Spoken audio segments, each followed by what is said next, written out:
Hello, everyone, and welcome to Claret and Booze. My name's Nick. You're also joined by John. We're on our own tonight because Nigel just couldn't be asked, could he, John? He couldn't be asked. He got home from getting on a football. bit, and he's getting on a bit. He's getting on. It's a bit cold down his shed. Gary's still sunning. Yeah, Gary's still sunning himself in America, so you're going to have to make do with us tonight. Right. What we're going to do, so I'll run you through the agenda quickly. We're going to talk about the game. I was supposed to be at the game today, but I didn't make it. John was also running late, but you did make it, I'm assuming, John. Yeah, I got there just in time. You did make it. I caught the game on a stream, on a shitty stream. But we're going to talk about the game, probably do the player ratings, and then we're going to open up the phone lines like we normally do and take a few phone calls from you, lovely lot. So if any of you have got my number, I'll tell you what I'll do. I'll put the number up now for a few minutes. This doesn't mean let me change the banner because it says please phone in. We're going to start calling in. Yeah, I don't want you to phone in yet. Right, hang on. Drop a text. Fuck's sake, because it drives me mad. That does. Drop a text. Now I'll leave that running for a bit, and then I'll take it down. So if you do want to drop me a text, if you do want to call back, like I say, I reckon it'll be about 40 minutes, 45 minutes. We'll be taking calls. All right then. So, John, you went to the game today. What were your thoughts on the? Let's start with the starting lineup. What were your thoughts when you saw who Moyes selected and how he was playing? Was you happy with it? Yeah, I mean, I don't mind four at the back, but no. Obviously, due to recent performances, seeing Kehrer right back, it does fill you with dread somewhat a little bit. Yeah. You sort of expect the worst because his performances in recent games have not been brilliant, have they? Let's be honest. But I liked him giving Emerson another go at a proper left back position, if you know what I mean. Because he has done well the last couple of games. I mean, but all in all, it was probably what was expected to some extent. Do you know what I mean? Yeah. I mean, at the minute, we have got a mass. It's quite odd, isn't it? Because we've got a massive problem at right back. We sort of can't wait for Soufal to come back in many ways to some extent. And we never thought we'd say that 5 months ago, did we? No, not at all. I mean, I felt the same as you though about the starting lineup. I thought it looked all right. I mean, I weren't dreading Kehrer because I don't dislike Kehrer. I think he's a good player, and I think when you use Kehrer, it depends how you're going to play. If you're playing a more advanced game, because I think he can be quite good getting forward. But the issue is we saw again today. We'll get into sort of individual player performances a bit later, but we saw again today. Yeah. I mean, look, let's be honest. They were doubling up on him. They were. You had two players on that side that were doubling up on him. Yeah, they were, but I just don't think he covers himself in glory. No, you know, I agree. They was doubling up on him, and Bowen. Maybe you could argue that Bowen wasn't helping as much, but he weren't today. I mean, I think the wingers were being played more, and they were effective. Like Benny and Bowen, they were effective as conventional wingers running down the byline, beating their fullbacks. They both had the beating of both of their fullbacks today, the pair of them. But what baffles me when you're playing, I can understand if you're playing inverted wide forwards because you want them to chop in onto their stronger foot and shoot. But if you're using them as conventional wingers, John, and you're asking them to go down the wing and whip balls in, you know, we all complain about quality of delivery. Surely the quality of delivery is going to be better on your stronger foot. And also when you've got players that are arriving into the box, like we saw with Bowen when he whipped that ball in, and Benny comes in, ball drops down, and he volleys it. If that's not on his left foot and that's on his right foot, he's got more chance of hitting the target, hasn't he? Yeah. Well, yeah. I mean, you go without saying. I mean, look, predominantly these days, look, footballers in the main are pretty strong left and right footed these days. We've all got a better foot, though. Of course, we've all got a better foot, but you know, a lot of this stuff should be taken up on the training ground, practicing stuff with your weak foot and all that. You know, I'm sure when you coach your boys, and I know Freddie gets coached a lot to you know, in training, do stuff on your weak foot as well to build it up. But yeah, I get it. I don't disagree with what you're saying. You know, but I'm not saying don't do the inverted wing play thing. What I don't get is every now and then throughout the game, just toggle it, change things up a little bit. You know, that's what I don't get. Because it is a shame. Whenever you get a ball played through from a central area onto one of those wide players that are running in, the ball is always going to be landing on their weaker foot. And Do you know, it drives me mad. But look, anyway, it is what it is. That's how he plays. But the first half, mate, how it all started. What do you think we was? I thought we was good for about 20 minutes, weren't we? I thought we was okay. I think we was creating chances. Yeah, what did they score? 18th minute, wasn't it? I think. Yeah, about 17th, 18th minute. I think. I can't remember. I watched someone's video the other day, and they spoke about the fact that Villa start quick and always seem to score first early on, and that sort of panned out, didn't it? It might have been. I think that. I think they started slow today. I think they always seem to get the first goal lately, like in recent games. They seem to be going ahead. But yeah, I don't think we was massively at the races. I don't think we was massively on the front foot.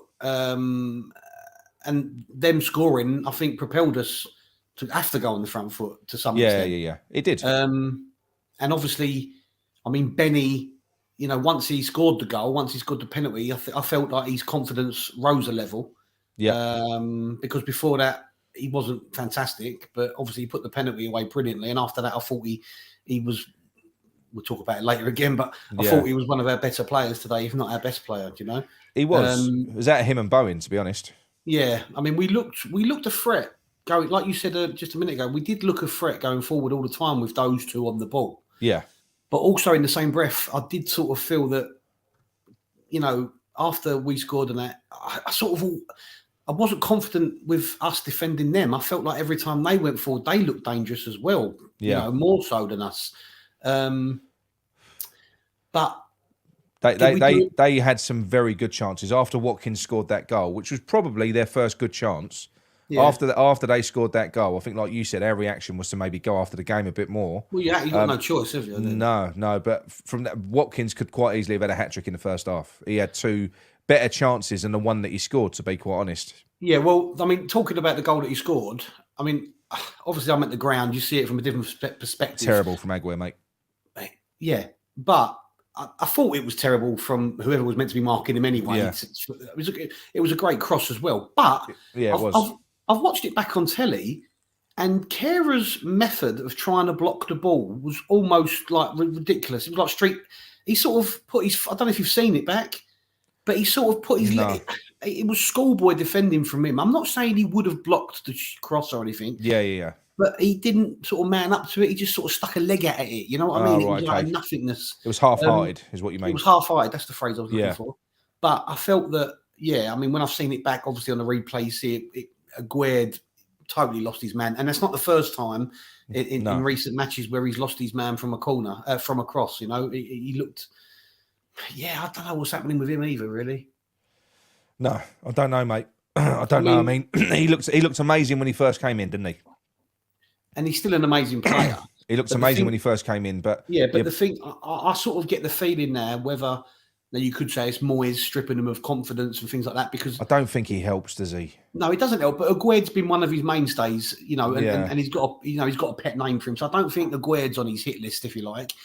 But I just think now that a lot of them players, we've said it in the past, they're not used to relegation scraps, and some of them almost look fearful of just being there and making mistakes and things like that. And Aguirre, I mean, Kehra looks like a rabbit in the headlights a lot of the times defensively. I think he looks. A lot of people are having a go at him, but I kind of feel sorry for him because when he came in, he had to play in a multitude of different positions, and I just don't think he's settled very well into the Premier League. Not really. I don't think he can't be a bad player, John.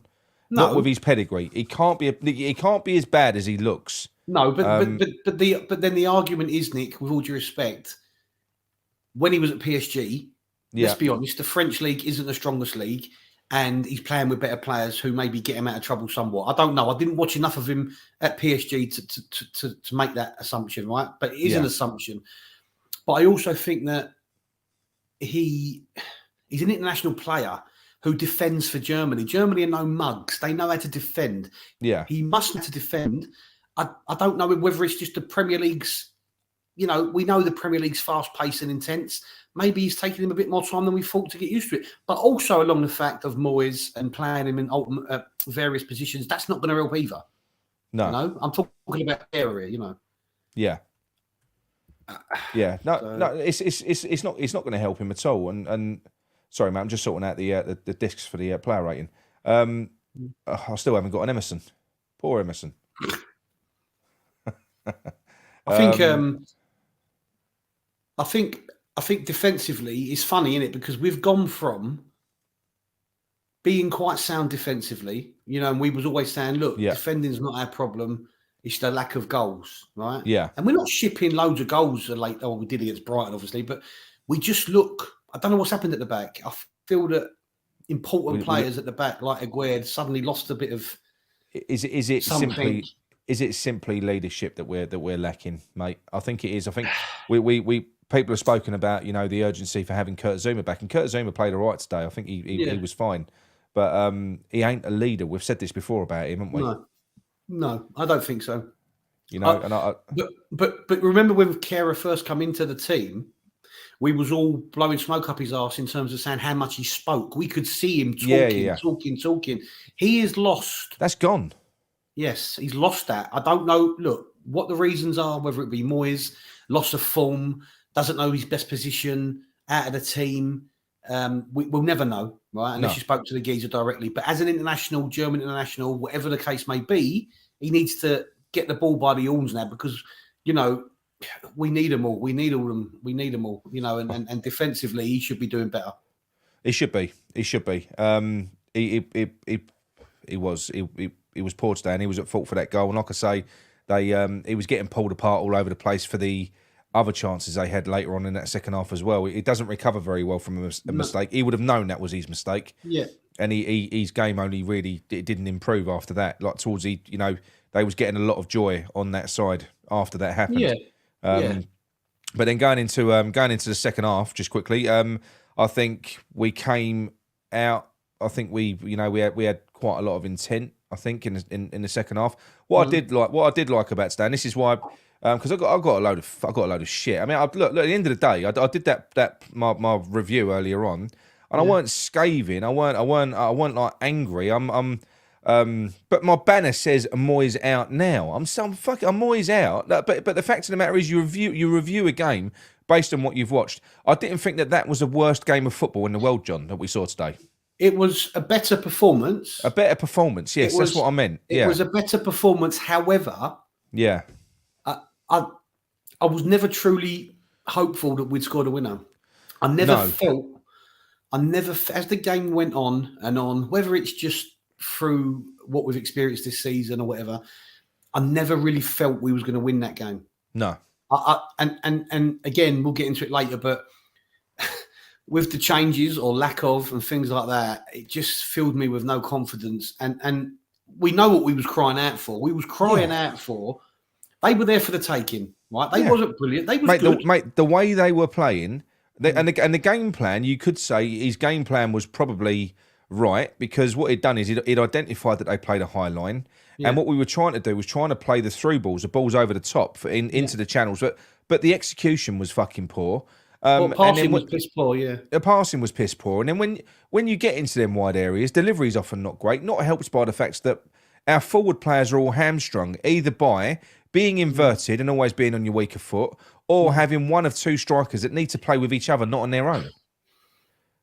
One of them that we'll talk about in a bit, which is disgusting now, is getting beyond a fucking joke for this guy, Scamacca. We'll talk about him in a little bit, because this is really, really starting to leave a bad taste in my mouth. But anyway, as you say, the second half went on. Either team at that point, it was pretty much end to end. If you was watching it from a neutral perspective, you'd have been thinking it's not a bad game to watch. It's fast paced, loads of tackles flying in. Paqueta was very good today. I thought he was certainly in a combative sense. He was everywhere. He was breaking up play more than Declan Rice, John. He was breaking up play more than Declan Rice. Did not have a good game today.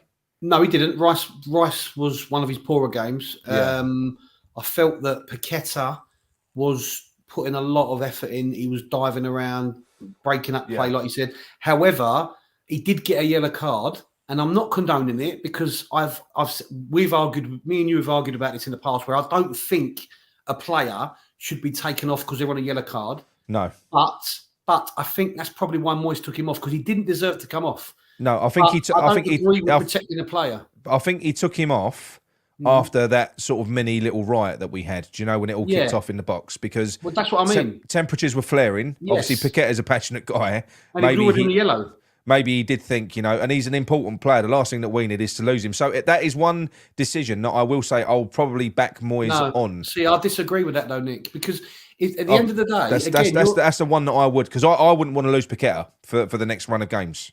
No, but the problem is that Paqueta is that, again, they are professionals. He has. I know. We needed that win today, right? We needed the 3 points today, in my opinion. Now I know the point has taken us temporarily out of the relegation zone, right? Yeah. But that is a game that we earmarked for us to win. Not because Villa is shit. I'm not saying that they're doing all right at the moment, right? But just because it's a home game, and it's a game that we normally win as well. And it's a game that we normally win. So that was earmarked for a win. And Paqueta has to learn to control himself in so much as if he can't be trusted in the heat of the moment to concentrate, he should have turned his anger. Yeah. If you're worried about him kicking off and getting sent off. But what I'm saying is, John, I don't think, because for instance, that ruckus that went on, that Declan Rice calls because he went over and screamed at Buendia and then it all booted off. But Paqueta wasn't really involved in that. He didn't really get too involved. He stayed away. He knew he was on a yellow card. He didn't want to get drawn into that. So I don't think it weren't like after that challenge happened, it wasn't like he was still flying in trying to get himself sent off. He weren't doing that. I don't think he was ever trying to get himself sent off, but I just think look, we've said it before, he's got a little bit of a naughty side to him, which we like, right? He has got that non-Brazilian side to him. Well, that was a scissor challenge, the one that he done on begin. Yes. It was proper fucking done him. Yeah, but you don't see many Brazilians do that. That's what I'm trying to say, right? No. But look, we like that. We like that side of him, and I just feel that as a player and as a manager, I get it what you're saying, but there was still a long time. And he was an important player, wasn't he? He could have helped us win the game the way he was playing. He was determined to try and change that game on his own or win that game on his own to some extent. He was. Do you know, like when I took the piss out of Souček last week when I said wherever you see the ball, you see Souček, but he's never involved in the game. Yeah. That was Paqueta today. Defensively and offensively, Paqueta was there. He was box to box, up and down, running his arse off, putting his foot in. He was brilliant. And what I love about Paqueta as well is he's not one of those players that when he loses a ball he sulks. He tries to get the fucking thing back. Yeah, which is inevitable. Which is often when he gives a free kick away, though. I know. But you don't mind that. There's times when you have to give away a good free kick. Yeah, and the one that he did, it was a good free kick. That was on the break and it was in the centre circle. It's fine. Yeah, exactly. So sometimes you've got to take one for the team and all that, blah blah blah. Yeah. But I don't agree with taking him off to save him. I know what you're saying. No. And I understand if he would have had the red card, we would have missed him for a lot longer than the minutes that he missed today. But I just felt that when we're chasing a must-win, it's not a must-win. It is a must-win game. That was a must-win game today. Yeah, I felt so. But people would disagree. A must-win game. People would disagree. But I felt it was one we should have won. I don't know who would disagree with that, mate. Some people will say that the point got us out. Whatever, listen, it's all. Mate, we're still 2 points off bottom. No, I know. It's all opinions, Nick. But look, I don't agree. When you're in a relegation battle and two teams that were below you won, and the other two got points, getting a point isn't a positive. It's not really, it almost now. See, the thing is, I think where I'll probably went in a bit light because it's like when you do the post match reviews. To be quite honest, I was still half buzzing from my 8-2 win earlier on. But I'm off the chopping block, everyone. That's it. I'm back. My last chance saloon game, I won. So I was still half buzzing from that. That's probably why I was in a bit of a better mood. Where I do think I let Moyes off the hook a little bit was with his substitutions. I did say in that, I said his in-game management was piss poor. I said it wasn't good, but it never is. But I saw what he was trying to do with Cornet, but when it's 1-1, John, and you pull off one striker in Danny Ings who looked lost in that game because he needs someone with him. He looked lost to have another striker on the bench. Do you know something? We're never going to see these two together. No, it's the same argument we've had regards to. We're not going to see them together. Before Ings come along, we were saying we'll never see Antonio and Scamacca. We'll never see two strikers together for any length of time in a game. And Danny Ings is the sort of striker he's a proper old-fashioned striker in so much as he may do nothing for 90% of the game. Yeah. But if he gets that one chance, he can score that goal. Now, I know he didn't have a good game. He was making endless runs that amounted to nothing because the passing was quite crap, I felt, like you said earlier. Yeah. But why not throw Scamacca on with him up front? Why not have two up front? It's pure. Look, I mean, Graham said it here regarding the Paqueta sub. It's just, he's always fearful, isn't he? He's just always fearful. And it's becoming so annoying there.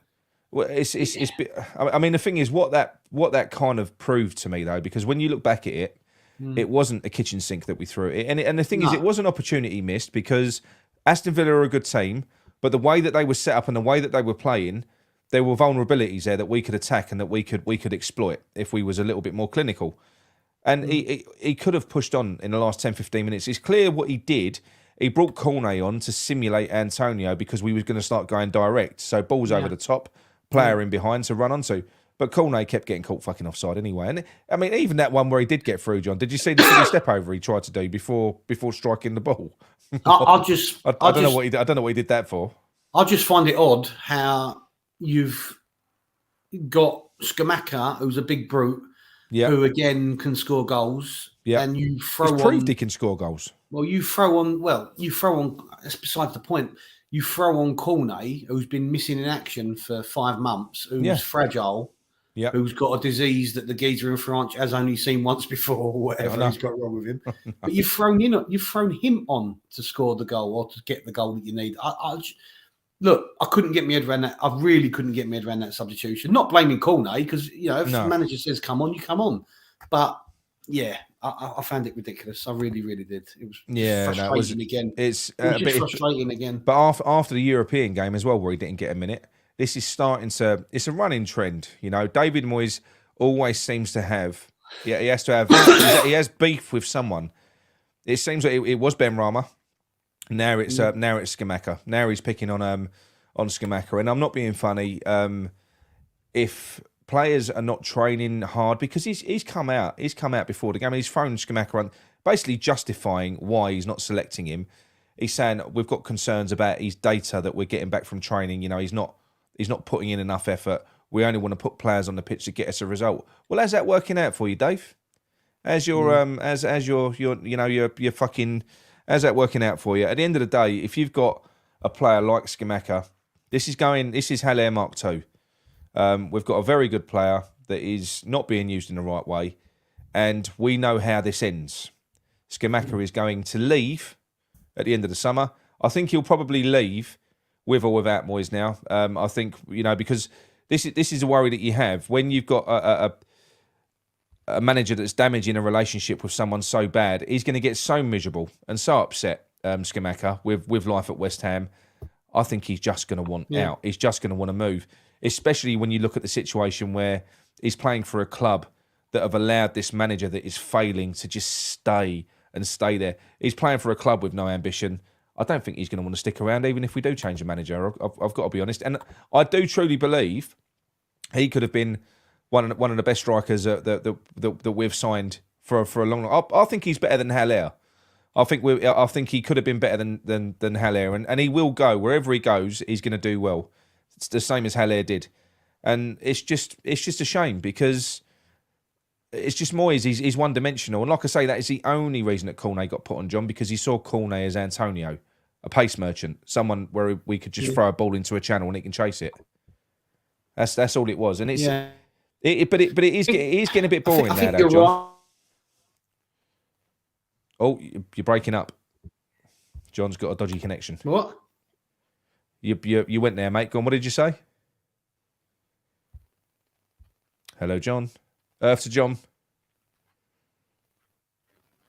John, you there? Are you there? Hello? I can hear you. Can you hear me? Dodgy connection. Sorry, Matt. We didn't hear you there. I can hear you. Can you hear me? I can hear you, yeah. Yeah, I mean, it's becoming a bit of a problem, isn't it? I mean, I don't know why he's not. I don't know what's going on there. There's obviously a problem between the two.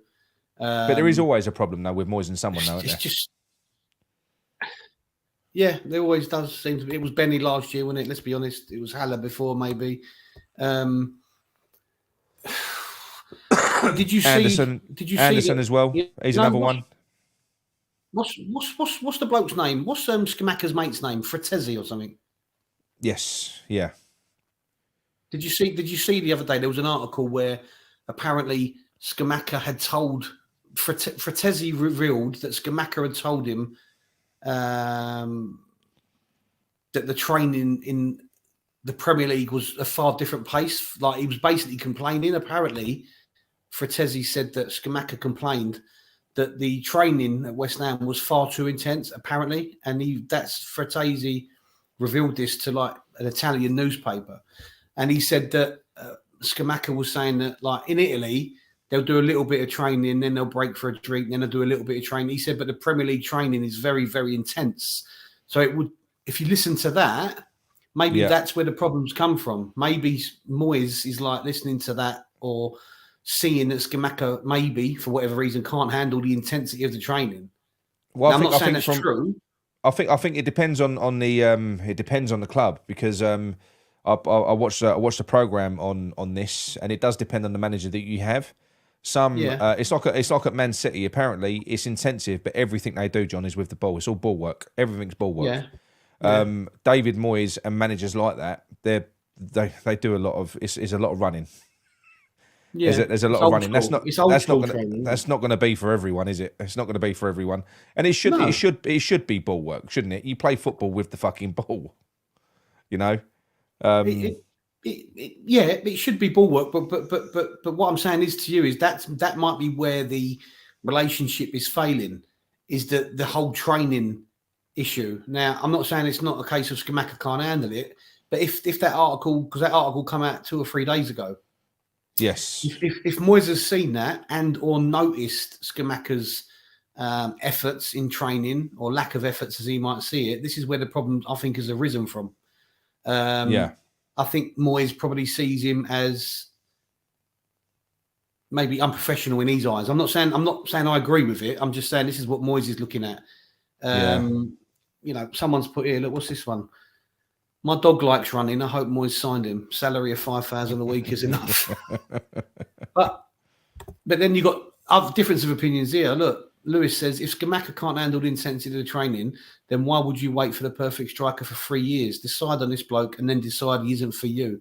Incompetence. I think what we're saying, Lewis, is that it would seem that Moyes' methods of training are to some extent, what are you saying, antique, old-fashioned? Old-fashioned, yeah. Yeah. Whereas in Italy, they do a lot of rondons, a lot of playing with a ball. Yeah. You know, if you read the article, so it's an interesting read, to be honest with you, but it would allude or highlight where this southern animosity between Moyes and Scamacca may have come from, I think. Yeah, but the thing is, Freddie's training, he plays in an academy at Leyton Orient. It's all about ball work, right? And to be honest, we had to go out and get different coaches for our boys as well because we did a lot of fitness work. Like we'd do sessions on. They get bored. They don't like it. You know, you've got to get them playing football. You've got to get them with the ball. So maybe it could be that. Maybe the training sessions are dull as shit. I don't know. They've you know.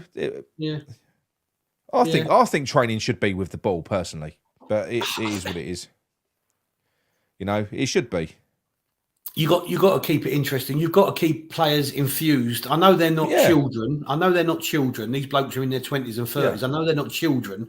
But at the end of the day, nobody wants to run all day long. But it could explain why though. If you've got a team like Brighton, who no doubt their training is with the ball, right? You can see that. You know, it's all about patterns of play and everything else. And then you watch us, where there are no patterns of play. It is just slogging your guts out. Almost, just slogging your guts out. You're playing the game without the fucking ball, and it all comes down to coaching. It's lazy coaching, and maybe a lack of because I'm sure that these coaches, John, that maybe the likes of Brighton and Man City have got, they probably don't come cheap. Whereas maybe we're you know, we don't spend a lot of money on the manager. We obviously don't spend a lot of money on the fucking coaching staff either. I know we know the lead people are, but then they're not the ones ultimately that take the sessions. They oversee it. Yeah. They oversee the sessions, you know. I mean, this is a common theme that I'm seeing there from Andy. Moyes wanted Broja and was given Scamacca. He never wanted him and has ruined an international striker again. He's ruined him, yeah. Yeah, and to be quite honest, it's just as well we didn't get Brozier in it. If you look at what happened to him. Yeah, but you can't. I mean, that was No. in hindsight. You never know. Hindsight's a wonderful thing. Krista Hammer says, like I said, Tevez was lazy in training, then saved us. Scamacca might just not be a great training, but you can see he's a fit, athletic, top-class player with a rocket foot play. He's rocket a striker. Foot, play the man. He's a striker. He is undoubtedly a top striker in my mind. And you've got to be able to sort of you've got to be able to pander to people and manage people differently. I mean, Harry Redknapp was probably the best in the world at that. He had so many different characters in that squad. He used to give them all. You have to manage everyone differently to get the best out of them. You know. But anyway, look, let's whiz through these player ratings anyway. Get this done, and then we can get onto the what have I done now? Right, just to explain, people. I know Cresswell weren't playing, but he is a prop for Emerson today because I haven't updated my my slides. I just can't. I can't be bothered. And Vlasic is Danny Ings again. So Vlasic is making again. Vlasic probably made as much of an impact as Danny Ings today, didn't he? Really, let's face it. He weren't great, was he? No, he wasn't. Right, Areola, John. I thought he was good. He wasn't at fault with the goal. You know, he wasn't no fault for the goal. He made a fantastic save from Watkins to keep it to 1-1. And his distribution is a lot quicker than obviously we ever had under Fabianski. I thought he was solid. I'm happy to give him a 7. Yeah, I think he was good. In the chat, most people 6s, 7s, a couple of 9s actually. But yeah, I thought he was good, solid, good distribution, great save from Watkins. You know, because if that goal could have gone in just before half time, you know, that changes the whole complexion of the game, doesn't it? You know what I mean? 100%. He did play well today. Yeah, so I thought he played well, if I'm honest with you, mate. He did play well. Well, I'll take what I think is the easy one, and that's Emerson masquerading as, or Cresswell masquerading as Emerson on the screen. I think Emerson played well. I don't think he did. In fact, I think he saved Aguer's bacon on more than one occasion with a couple of recovery tackles. He was chopping inside, and quite a few times he did nip in and nick the ball in central areas where Aguer had just fucking lost positioning altogether. We talk about Kehra's positional sense. Aguer is starting to worry me a little bit. Certainly from set pieces and the balls into the box. He don't seem like he I don't know. He looked like a lost puppy today to me. But Emerson for me. Wasn't there one time when Aguer lost Watkins and Emerson got back and stole it off him? He got back and stole it from him, mate. He done it a few times. He was really good. Yeah. So he was covering. I mean, to be fair, Ben Rama was chasing back today more than Bowen. So Ben Rama and Emerson did a really good job on the left hand side today. I thought they did anyway. But yeah. So for me, I'm going to give him a solid 7 for me. What's interesting for me with Emerson was I thought he was a better attacker than defender, but he's changed my mind. He's actually quite good defensively. He's really good defense. I like, but he's good attack. He's good if you play him as a wing back. He's good going forward. He's got a good delivery. He's pretty quick. I don't think there's anything to dislike. Right, John, I'm going to give you the fun. I'm going to give you the fun one. Kehra. Who's that?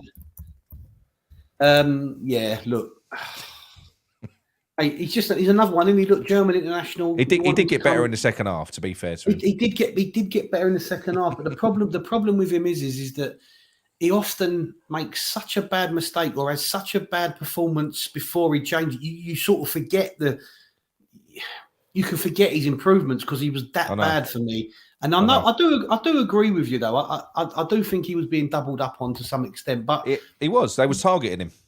But that's what I'm saying. Is it because they are aware that he's not having a great time with it at the minute, and they're on him, or was it the case? There is not a lot of love for Kehra in the chat. No, there's terrible scores. He looks to me shot to pieces. He looks devoid of confidence. He looks far from a German international defender. And as Ryan Vincent says here, this is not my quote, targeting him because he's fucking shit. Sam Oakes is calling for a donkey. Brutal, but probably true. Sam Oakes is calling for a donkey. I'm sorry. Yes, I'm probably going to have to give him a 4. I know he did improve, but I felt he was so bad in that first half. And I know their cross was a good cross, and I know Aguerd lost Watkins, but I didn't feel that Kehra made any proper effort to try and close the man down. If you watch it back, watch what he does. No, that's fine. He schoolboy errors it. He turns his back a little bit and flicks his leg at it. He's not really trying. Yeah, I'm donking him up. He was poor. I think it is fair. It could have been lower because yes, fair enough. He did improve in that first half, but there were an awful lot of moments. There was a lot of their attacks after they scored their goal came down that side, and if not for better finishing and some good recovering from Areola and Emerson and Zuma in that back line. What was the geezer's name on his side? Moreno, wasn't it? Moreno. Yes, it was. I'd say that bloke was really good in an attacking sense. Yeah. But Bowen had him on toast. Whenever Bowen ran at him, he went past him. Yeah, defensively he weren't great, but offensively he was very good. Yeah. Right, so we've donked up. Donked up, Kera. Ich bin ein donkey. Yeah, right. I'll take the 4. Who you got? The 4 over to Naif Aguirre. I'm going to be honest with you. I know a lot of people really like him, and I like Aguirre. I do. But for particularly his first half performance, he was every bit as poor as Kera. Centrally, he was shit. He was at fault for their goal. It could have been worse, if not for, like I say, defensive interceptions from Emerson nipping in, some good saves from Areola. I thought he was awful. I thought Aguirre was awful. I really do. So I can't really, if we're going to go based on mistakes and positional awareness and stuff like that, Aguirre was every bit as bad as Kera. Every bit as bad as Kera. He was. Yeah. If anything, I think he made more mistakes.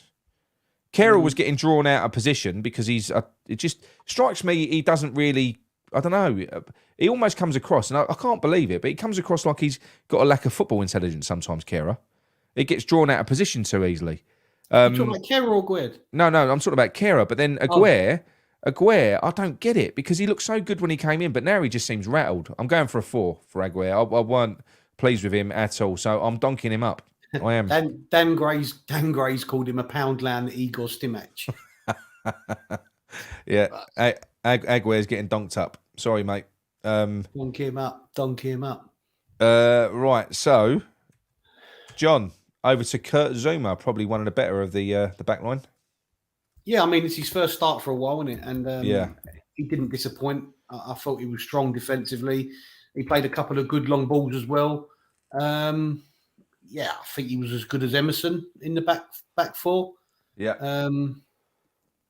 You just want him to stay fit, don't you? Because we know what a defender he can be. But his injuries have obviously this season, especially curtailed a lot of his season. I'm going to say 6. Yeah, it was a good solid performance. He didn't do anything amazing, and he didn't do anything wrong. I don't think. No. He did have a good battle, as Andy says here. He did have a good battle with Watkins. It was a good battle, but yeah, I'm happy with a 6. It's an average game, It's not a That's bad fine. score. Right, I'll take my mate Thomas. I thought the 13 passes that he completed today were brilliant for the time that he was on. That's literally the stat. How many passes? 13 passes. Is that a true stat? True stat, yeah, that he completed today. No, that ain't a true stat, is it? It's a true stat, yes. Really? It's a true stat, yeah. But what I will say, nonetheless, he did more than just follow the ball about today. There were some good interceptions. He did get forward. You know what I particularly enjoyed? In the first half when he went in against that wanker, Emi Martinez, and he smashed him. He went in one-on-one with him, and he followed the ball through, and he knocked Emi Martinez off the pitch, and I like that. He was up and down. I don't think he was terrible today. In the chat, he's getting scores from 2 up to 7. I'm giving him a 6. Right. I'm giving him an average game. I think he did well. I think he did well. He didn't do anything amazing, but that for me, Souček was not a problem today. I think he did the job that he was put in there to do. So yeah, I think he was fine. Right, John, over to you for Rice. I'm going to tell you now. I thought he was shit. Why are you trying to tell me to influence me? I'm not to do this game. I'm not. I think Rice was. I think he was terrible. He was poor today. He was very poor today. I think he was. We discussed Paqueta, didn't we? I think to some extent he was outshone by Paqueta. And Souček, surprisingly. No, I wouldn't say Souček. I'm not having Soucek should have got a 6. If you're telling me Soucek got 13 passes in 90 minutes and you've given him a 6, fucking hell, what sort of scoring system are you running here? So I mean, Rice for me, it wasn't his better day at the office. I'm not going to go so far as to give him a donkey's head. I would have given him a 5. You're going to cause outrage in the chat, mate. No, I'm going to give him a 5. I'm going to give him a 5. And people will say, "Oh, it's because I hero worship him." It's not. I just think, Mr. Mace, where are you? Where's Mr. Mace? Yeah, Mr. Mace loves calling me out for my love of Rice. I'm going to give him a 5. I don't think. Listen, he weren't as bad as Kehrer. We'll give Kehrer a donkey's head. He weren't as bad as Kehrer, was he? No. Look. I think with Declan Rice, we do. No. I'm going to say it as it was. I think if that was Flynn Downs today, I would have been calling that a shit performance. Yeah, it was a shit performance, but a 5 is a shit score. A 5 is a shit. Yeah. Jonathan Boyce he's asked you a question in it. Do you know how many passes did Rice have? Have you got any stats on that? No. Because Rice is always involved in the game, so it's not as outrageous as Thomas Soucek's. Of course, it's not. It wouldn't have been a talking point. Andy's giving him 5, and he gets one more for his arm waving. Yeah. Oh, look. What I will mark Rice up for, and I know probably a lot of people won't agree. I did like the fire at 74 minutes, whenever it was, when there was that little mini riot. Buendia dived, and Rice went over to him, and he wanted to fight the world. He was angry today. He was angry. But you know what I think he was fuming. You know what I think a lot of the anger's coming from with Rice, right? I think it's obviously the situation we're in. But I also think Rice is probably his own worst critic, and he probably knows that he's not having the best time of it in recent games. So he's probably as angry with himself as the predicament that we're in, you know? And I truly believe that, because I'd imagine that's the sort of fella he is, because he's an ultimate professional to some extent, and I think he knows he's playing crap by his standards at the minute. Yeah, I think it's worrying that they're losing their rag quite so much on the pitch, because they were.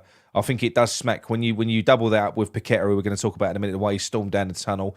There's still an awful lot of discontent on there, and this is the thing. This is why in my book, right, we can't start on the I don't think we can start on the players as a whole, even though people do, because I do believe that David Moyes has lost those players. I do, but those players are still putting that shirt on, and they're coming out there and they're trying to play for the fans. That's what they're doing, and I do believe that. I think they are, and it's a rudderless ship at the moment. No, it really is. I think the frustrations are going to be tenfold in the club at the minute, right? Yeah, because Moyes is, Rice has complained in recent interviews about the defensive tactics pretty much. That's coincided with a loss of form of the team and a lot of the players, as we're discussing right this moment. Yeah, and the frustrations are starting to. They're there to be seen. And that's alongside the added pressure of the fact that we're fighting relegation. So all of the things off the pitch, in terms of training, behind the scenes, they're having a massive effect, and they're not being helped by the relegation battle we're in. So frustrations are going to be boiling over. And Rice as the captain, it ain't because he don't care. It ain't because he's totally shit and all that. It ain't. He's we know he's not shit. No. But a lot of people are calling him out. I've had this discussion with you before, but the problem with it is he is feeling the pressure, because he doesn't want us to get relegated, and he goes in the summer because he knows how he'll be portrayed. I will say to you, I don't think that we have a single player in that squad that is feeling this as much as Declan Rice. I don't think we do. I think they're all feeling it. No, but I think because look, he's going to be feeling like he's failing. He is, in a sense. He's a captain of the club. So he's going to be feeling that pressure. I do believe that. But nonetheless, it ain't working at the minute. You've got to call it as it is. He didn't play well. Right, Paqueta, let's move on to more exciting things. I thought this man was unbelievable today. He was the best by far in central midfield. Our left-hand side was by far the best, with Benrahma, Paqueta and Cresswell in that sort of central midfield area. Good link-up play. Paqueta was buzzing up and fuck it. He was everywhere. He was up here. He was down here. He was over here. All over the place. He was. He's here. He's there. He's every. John Monk. He's every fucking where. And I thought he was good. And we needed somebody that put in a bit of a shift today. And for me, I think he was superb. I'm going to give him an 8. I know a lot of people don't seem to agree with that, but I don't care. It's my score. I'm going to give him an 8. I think he was superb. most people in the chat are giving him 7s and 8s. Yeah. Yeah. I mean, it seems to be general consensus that he had a good game. I think he had a good game. As I said though, And today, John, he wasn't helped out by his midfield teammates because No. they were largely winning that midfield battle. Aston Villa were winning that midfield battle, and it was Paqueta that was chasing up and down, trying to recover the ball, trying to recover ground. Rice was nowhere to be seen. Souček was doing what Souček does. Yeah, I thought he was good. What's this Paul Riley says here? Paul Riley says, What's this? Paqueta is used to playing with Casemiro for Brazil. The poor man has to play with Souček. I know. Right, John, you might as well mark Vlasic as opposed to Danny Ings because he didn't do anything again. Go on, mate. Danny Ings. Danny Ings, I'm going to give him a 5. Yeah, because I can't. It's not fair. It's not fair to keep donking him up, is it? Listen, whoever our strikers are going to have a lack of service, and this is the problem. We've had the argument with Antonio. We've had the argument with Scamacca. Some people said Scamacca ain't as good as we think. And now people are calling out a proven Premier League goal scorer.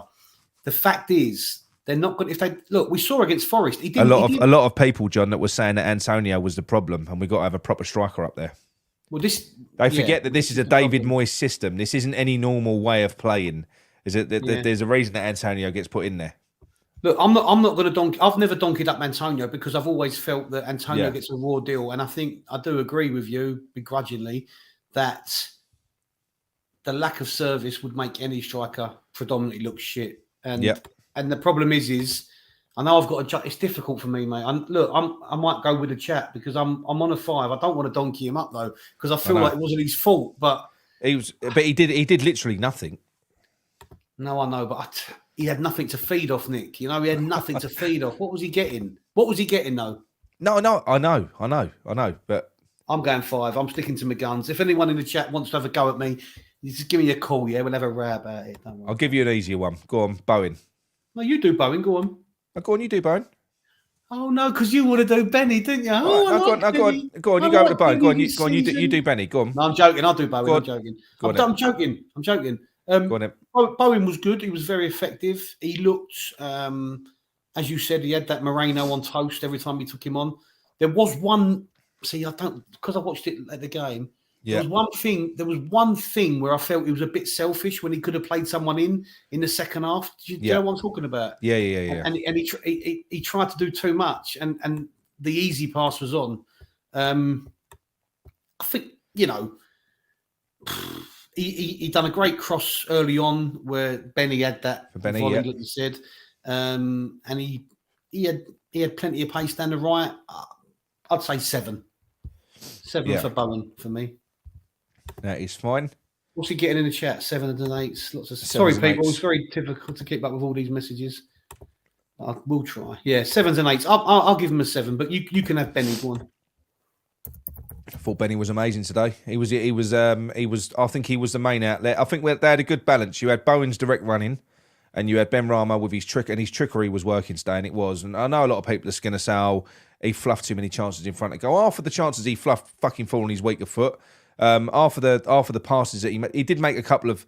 There was one pass in particular that he got wrong, which really irritated me, which was from deep, and he played it. It was a simple pass he had to play, and he got that wrong.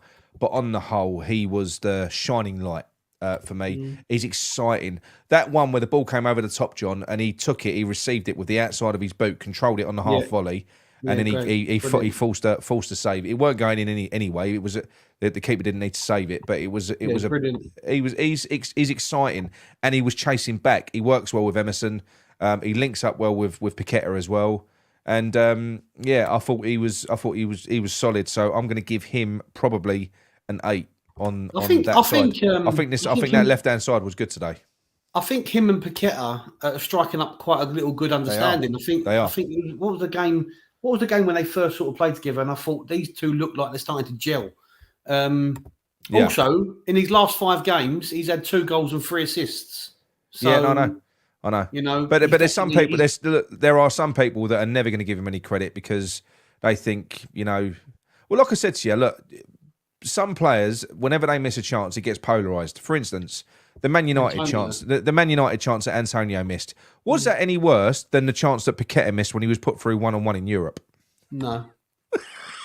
It was no worse than Paqueta's one. Was it any worse than the one that Cornet missed today when he went through 1-on-1? I know he was offside, but he fucked that up. He missed it. He still missed it. So, I think the thing is, Antonio gets called a massive wanker, a donkey. He's the reason we lost that game. He's shit. Get him out of the team. I've been saying this for the last year. Yeah, everybody attacks Antonio for not being a striker. Well, guess what? We know he's not a fucking striker. So how well has he done to continue as our only striker until we've got these other ones in? I think he just gets a raw deal. But look, I mean, Mickey, I'm not being disrespectful to Mickey. I just want to put his comment up again. This is where the thing of what you just said really comes into play. So Benrahma missed 5 sitters and people saying he's man of the match. Antonio missed 2 and gets death threats.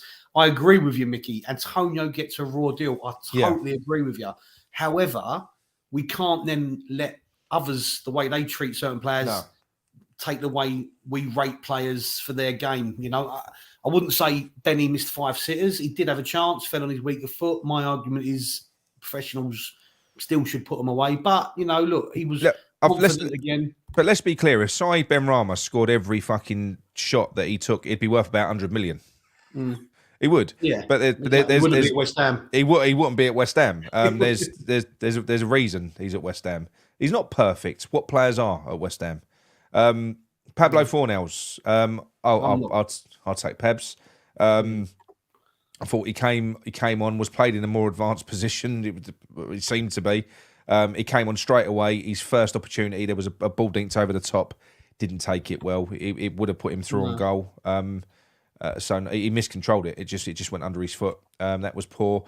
And then there was one which weren't his fault, which is where Bowen, again, I put this down to Bowen crossing with his weaker foot because it was a simple pass from Bowen and he put it 2 yards behind him, which was just shit. And there wasn't really much that that Fornells could do. That was about his only input. So I'll give him an average. I don't think he was. I can't really give him any. He didn't really do anything else. He didn't cover himself in glory for his little cameo, though, did he? Maybe a 5. I'll give him a 5. I'd downgrade it. People are giving him 4s in the chat. Jesus, you lot. I can't donk him up for the time he was on. Right, Colney, go on. You can take him. Go on. I don't want to score this geezer. Do you want me to score him? Yeah, I don't even know what was he brought on. Was it 4 minutes left or something? What was the point? No, he's brought on with 10 minutes left. I put a bet on. Wasn't. Well, it was long enough for me to put a bet on for him to score. He come on, didn't he? Was it 85? It might have been 85 minutes because I knew there was going to be 5 minutes left after that. So it might have been he had 10 minutes. Whoa. How did you know how much injury time it was going to be? Well, because of course there's always there was a massive ruckus. There was a massive ruckus, wasn't there? There's always 5 minutes. There's always 5 minutes minimum. I'll give him a 5. I won't give him less than that because he looked lively, but he certainly ain't a striker. He can't watch a fucking line for a start. He was clearly offside for every time he went through. He was putting the ball over the top, and he was awful. And that chance where he went through, I should really downgrade him for that. Where he didn't know he was offside. By the way, he's gone through on goal the first one. But he's done. It's like a half step over. Something that wouldn't have made a difference anyway. But it's like a half step over. But no, I won't donk him up. I'll just give him a 5. But he was all right. Nothing. I would rather have had Scamacca on there and kept Ings on. That's what I'd rather have had. That would have made more sense. But that moves us on swiftly to. Hang on a minute. Paul Riley's jumping the gun. Calm down, Paul Riley. We will get to Moyes as and when we can. Anyway, we're talking about. I'll tell you what. I've taken the David Moyes thing today. I'll talk about him first quickly. For me today, I think he got it right initially. That's what I would say. But then he completely fucked it up and his arse fell out in retrospect in a must-win game. So you've got to look at it as an overall. And for me, a draw is as bad as a loss. That's in that game. Yeah, when you're in this situation, what's he talking about here? Where's that come from? Is he making up? Where's my love of David Moyes? Anyway, Mr. I'm going to have to get a donkey's arse just for David Moyes, I think. Look, we were happy-ish with the starting lineup, weren't we? Right? We sort of expected it. Yeah. But once again, he just don't have the balls to take the game to a teammate. That as good as Villa were, we was as good as them to some extent. But I just felt we could have gone up. We could have gone up another gear. I felt. The changes were irrelevant. I don't see what the changes were about. I know Ings done fuck all, but he had no fuck all to deal with, nothing to deal with.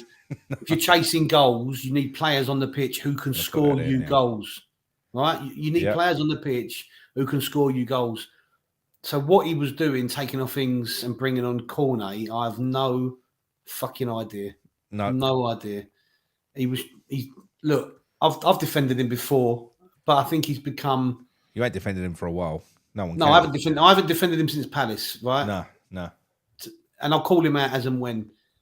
I said this in my video the other day. I truly feel he feels he's untouchable, no matter what the outcome. That today did feel, in retrospect, it looked like he was comfortable really with the point, didn't it? He was protecting it, wasn't he? Listen, people can argue that a point is a good point when you're in a relegation battle, right? People can argue that, and I get it. But you're at home to Aston Villa, no disrespect. You need to get the win. Yeah. With everyone picked up points around us. Even Southampton got a point off Man United today, didn't they? Yeah. That win today was. It's not a must win, but it is a must win if that makes sense. Yeah. Because when are we going to be comfortable? We're going to be another 11, 12 games now in and around that. If we went out and got 3 wins from somewhere in the next 4 games, we're suddenly away from it, totally away from it. But he's not allowing himself to get away from the situation that he's put us in there. He just be proactive.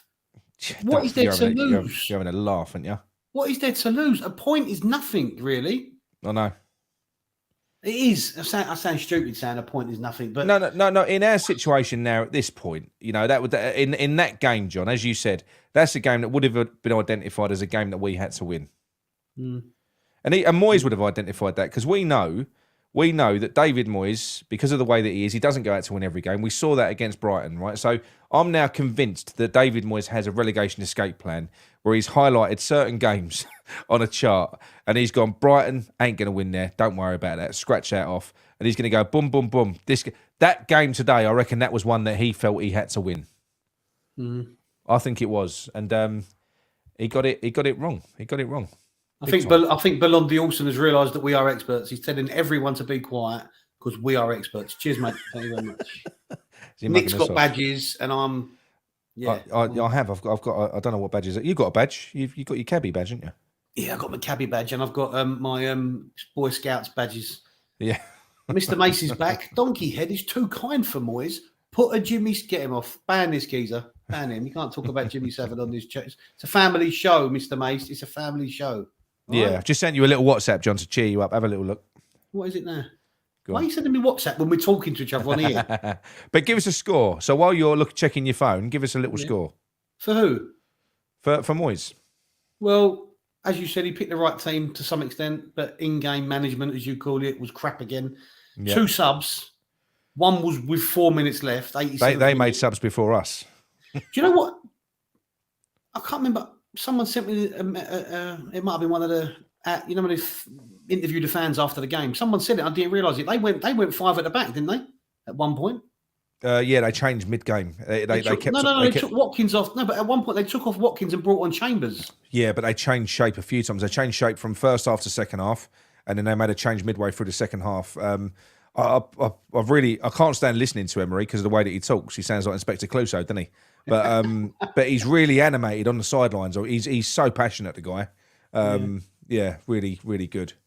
Yeah. So Eastside said he's got his missus watching and she isn't happy with with Nick's comments on Naif. But I did say why? But I did say to her, babe, he was at fault for their goal. Well, the thing is, if you remember rightly... Well, I'm sorry, Mrs. Eastside, but he was poor. No, he was shit. I call it as I see it. She's Mrs. Eastside now, but before they got married, she was Mrs. Westside. Yeah. But what you got to remember is Eastside, when we first started doing this channel, Eastside He used to hate us a little bit, didn't he, Nick? But we've worn him down, and we've grown to love each other, and he's become a nice guy. Probably a little bit like his missus felt when she first met him. Oh, his missus is Moroccan. There you go. Yeah, I know, but look, Harry Kane's English. I still think he's a tosser. My missus is miserable. That ain't the country. Yeah. So give us a score for Moyes anyway. Come on. Hang on. Nick's got his badges and John is a virgin. What is Why is that even? Why? Come on. What's this Garino said? Moyes is a 5. You're scoring him, though, aren't you? You're scoring him. I'll give him a 5. You give him a 4 if you want. You're giving him I am going to fucking score him if you're giving him a 5. I'm going to give him a 2. I'm not having that shit. He's getting a 2. Well, let us know in the chat who your man of the match is, and then we can move on from the player ratings and get onto the phone call. So I'll tell you what I'll do. Give us a minute because this got confusing last time. Well, I'll do a poll if I have to. Let us know who your man of the match is. Do a poll. All right, I'll do a poll. It takes me a minute. Hang on. He's going to do a poll. I'm going to do a poll. What? Carry on putting the comments up. There's no comments. They're just calling you a muppet because you're so slow, I think. I just heard myself talk. I'm annoying, aren't I? Where are we? Hang on. Scott Chegg's back with Jimmy Savile. Jimmy Savile taught Nick how to milk a cow blindfolded. That's a classic. J-Baz78. I now refuse I can't see the chat on it. I don't know, mate. Don't shut up interrupting me. Sorry. I now refuse to go to games until he has gone. I've done this last when Big Fat Sam was here. I just do not enjoy going anymore. You know what, right? My boy played a game for his Orient team today away at Gillingham, ended 3-3. Great game. But anyway, and we was rushing back like to get from Gillingham to the game, and we got there with like 15 minutes before kickoff. But on the way, I was thinking, is this worth it? On the way there, I was thinking, you know what? I could do just going home. But I know. Right, I've done a poll. Where's the poll? You can only see it if you go onto your onto the app. YouTube. Yeah. All right, so it's Benny Nick's at the moment. Put a poll up for man of the match. So go on there, find the poll. He's done a poll, Ooh. Mandy. Mandy, is she deaf? We've done a poll, Mandy. I put Areola in there because I thought he did well. There's some people that said 9. Well, hang on. Mandy don't get it. You don't vote for him then, Mandy. Christ almighty. It's looking like it's going to be Benny. John, I didn't hate you. I didn't hate Nick the first time, John. Only you, because you was licking Moyes'S ass. Don't lick people's asses, Eastside. That's not what I'm into. Okay. Why is Emerson not an option? Good point. Should he be an option? Well, it's too late come now. on. Would you really vote for Emerson? No, you wouldn't. Well, someone else has said Emerson should be on the poll. All right. Another one, Sam Oakes. Emerson. I can only have 4 options on there. I've got a 4-option poll. Who did you put on the option? Bowen, Benny, Paqueta, and Areola. Bowen, Benny, Paqueta, and Areola. There's a mutiny on there. It's Benny anyway. He's got it. Benny's got it. Yeah, Mickey says, Mickey just shouts at you. Yeah, Emerson. Right, so that's that. The poll is done. Amateur hour's over. Sorry about Nick, people. He gives it large. He thinks he's so clever, but he ain't. Oh, no. Right, shall we knock that off? Let me have a little look. Carry on going through the chat because I'm going to have a look to see if anybody has text in. So Gary Wellington says, playing on a Sunday puts more pressure on us to get a result, especially if teams around us get good results. Yeah, I get that, I suppose, but, you know. Do you know what is shit, though, with this whole situation? We said it before. When you're in the position that we're in, the draw is like the worst result because it just means that we're in purgatory. Neither here nor there. We're in purgatory again until the Southampton game. It's just the fucking geezers. He's like a bad smell. He just won't go away. Yeah. Did you get your hair cut yesterday, Nick? Don't look like you have. I did get my ears large, yes. It don't look any different, mate. It does. Look, it's all nice and sharp on the side. Should have had it dyed while you was there as well. Garino says... Can't do that when I'm on YouTube. I'd have the piss taken out of me. Turn up with fucking black hair. The piss taken out of you anyway.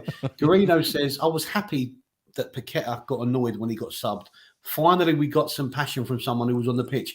Yeah, he went straight down the tunnel. I don't like that reaction, I've got to say. I understand he was frustrated coming off. I didn't. He did come back and sit on the bench. Yeah. But someone, my nephew messaged me and said he's probably pissed off that he's got subbed off and he looked back and Soucek's still on the pitch. But he was probably just, I think he was up for it today, you know? I think He was. Today, so. He was. Right, I've got one. Where are we? Let's see if the fucking technology works today, shall we? I've done a firmware update since our last show, John, so it might all be fixed. Andy Miles just got a question for me. John, did Go you on, think mate. the atmosphere was shit today? Yes, I did. And there was a lot of empty seats as well, and a lot of empty seats as well, Andy, I felt. Andy Miles, make sure you phone in, please. We ain't spoke to you yet. So make sure you phone in as well. And you called him Andrew? Andrew. His name will be Andrew. He's just same as We my are name's broke. Nick. Same as my name's Nicholas, but I call myself Nick. Well, your mates don't call you Nicholas; they call you Dickhead. I know. Shouldn't matter. Freshfielder. Why is Fresh? Is this Freshfielder? No, it ain't. Shouldn't matter what other teams do. It's down to us to get the result. 100%. I agree. We won't beat Southampton either. Bloody hell, I hope so.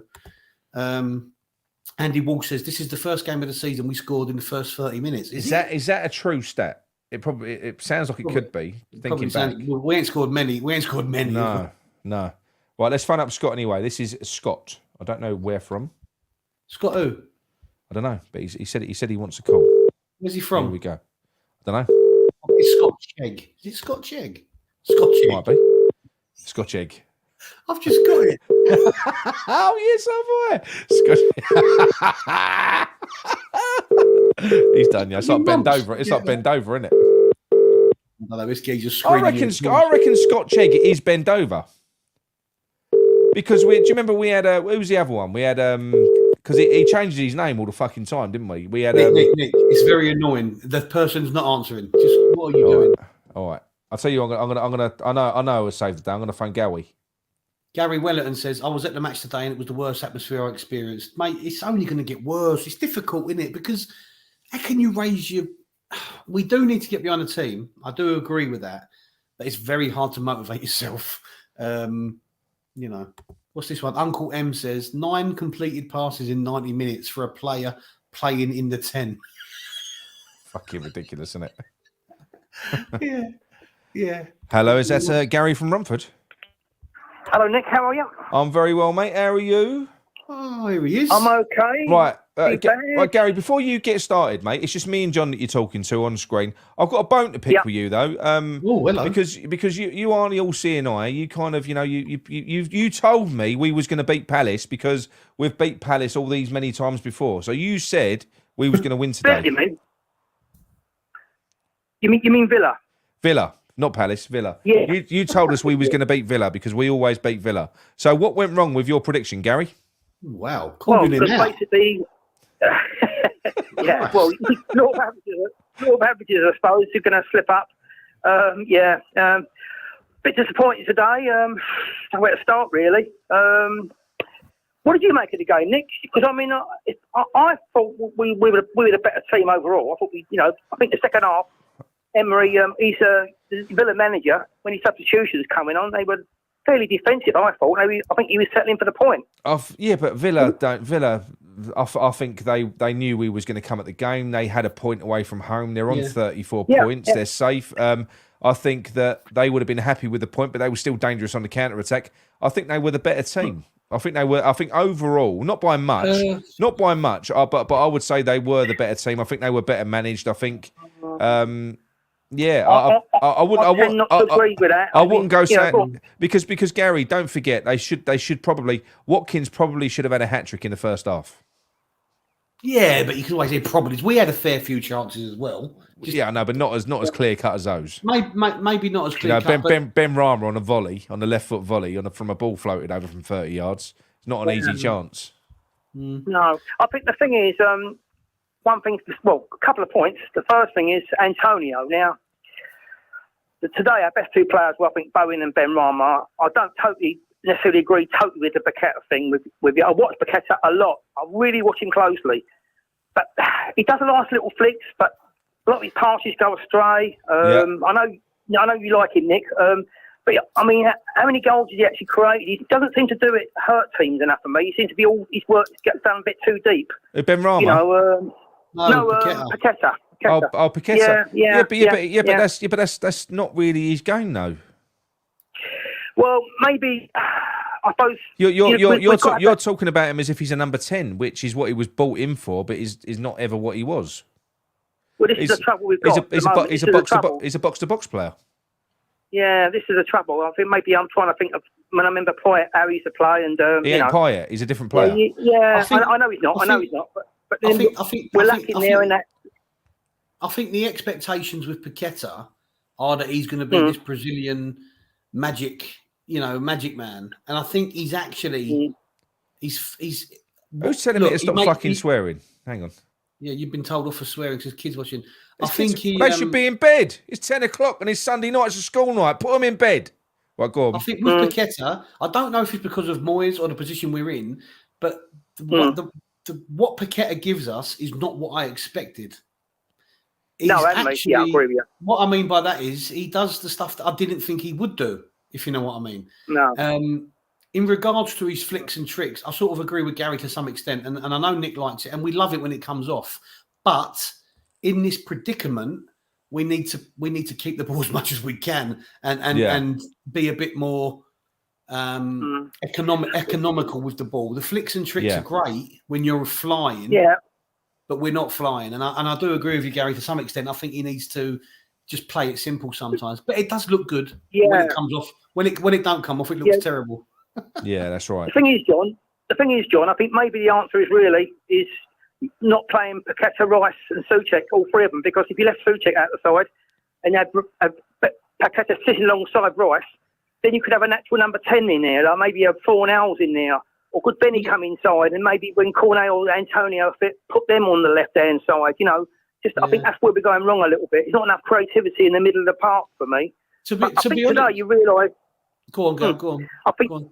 Sorry, mate. Sorry, John. I was going to say, you realise now this system, Antonio's the only one that can really play this system. Now, I know some fans are going to say he ain't a finisher, and Ings is probably a natural finisher, but Ings looked lost out there, mate. Two big centre halves, he did nothing. He ain't going to work in this system playing Ings this way. Yeah. You've got Antonio today. Villa played such an high line. The commentator was saying, I was watching the game around my mates, and Antonio today would have. I think we'd have won that game with Antonio today because when they pushed that high line, he would have got behind them. But Gary, right? If we'd have had Antonio playing today, he would have won.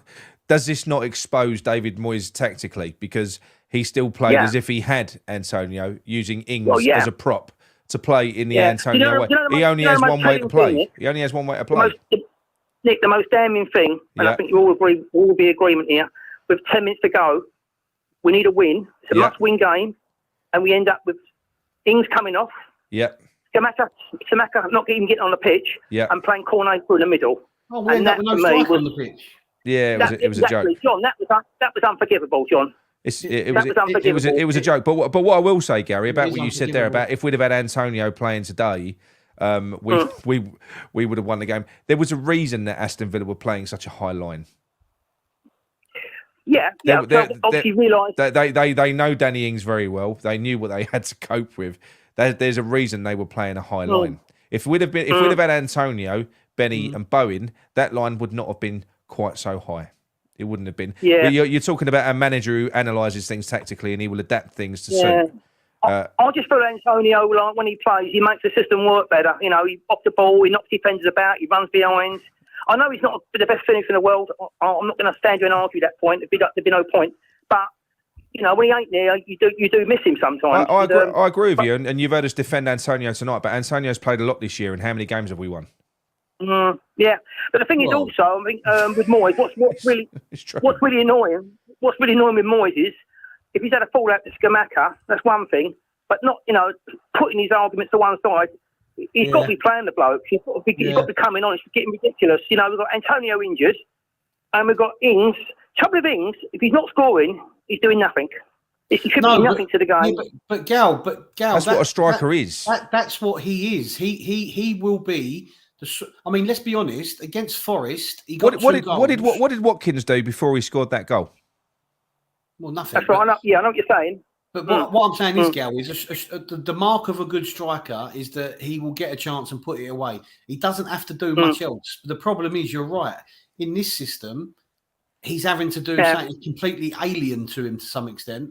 and not he can't getting do any it. service. No, he can't do it. Ings is a fox in the box. Ings is there for you to put chances on a plate for him. You put chances on a plate for him, he'll bury them. He'll put them away. He'll score for fun. Look at his. But surely, Nick. Look at both his goals against Forest. They were both proper poachers' goals. They poachers' goals. They was all on the 6-yard line. Go on. But the thing is, I think with the home games, with the Southampton, the Leeds game, the one today, these are the games we must win. And if you're going to play Ings, maybe you've got to play someone alongside him. Maybe it's not going to work. Away from home, all right, maybe not. But home games today, Scamacca should have been up there with Ings alongside him, but at least part of the game. Yeah, then Ings. But I think playing Ings up there on his own, but not going to do it. Not going to do it. But the thing is, right now, I'm gonna. I think it's so obvious what Moyes could have done in that system. And we've said it before. We've said it before, and that is you've got Thomas Suchek who's in there. And I said earlier on, Thomas Suchek had an average game, but he completed 13 passes. He made a few interceptions, but he doesn't really affect the game too much anywhere. He just does a job that you ask him to do. There's a player. There's a spare player. There's a spare place in that team. If you wanted to, you could play. Yeah. So you could play Scamacca in the advanced role behind Ings, close to Ings. Scamacca could do that. Yeah. He could do that link-up play.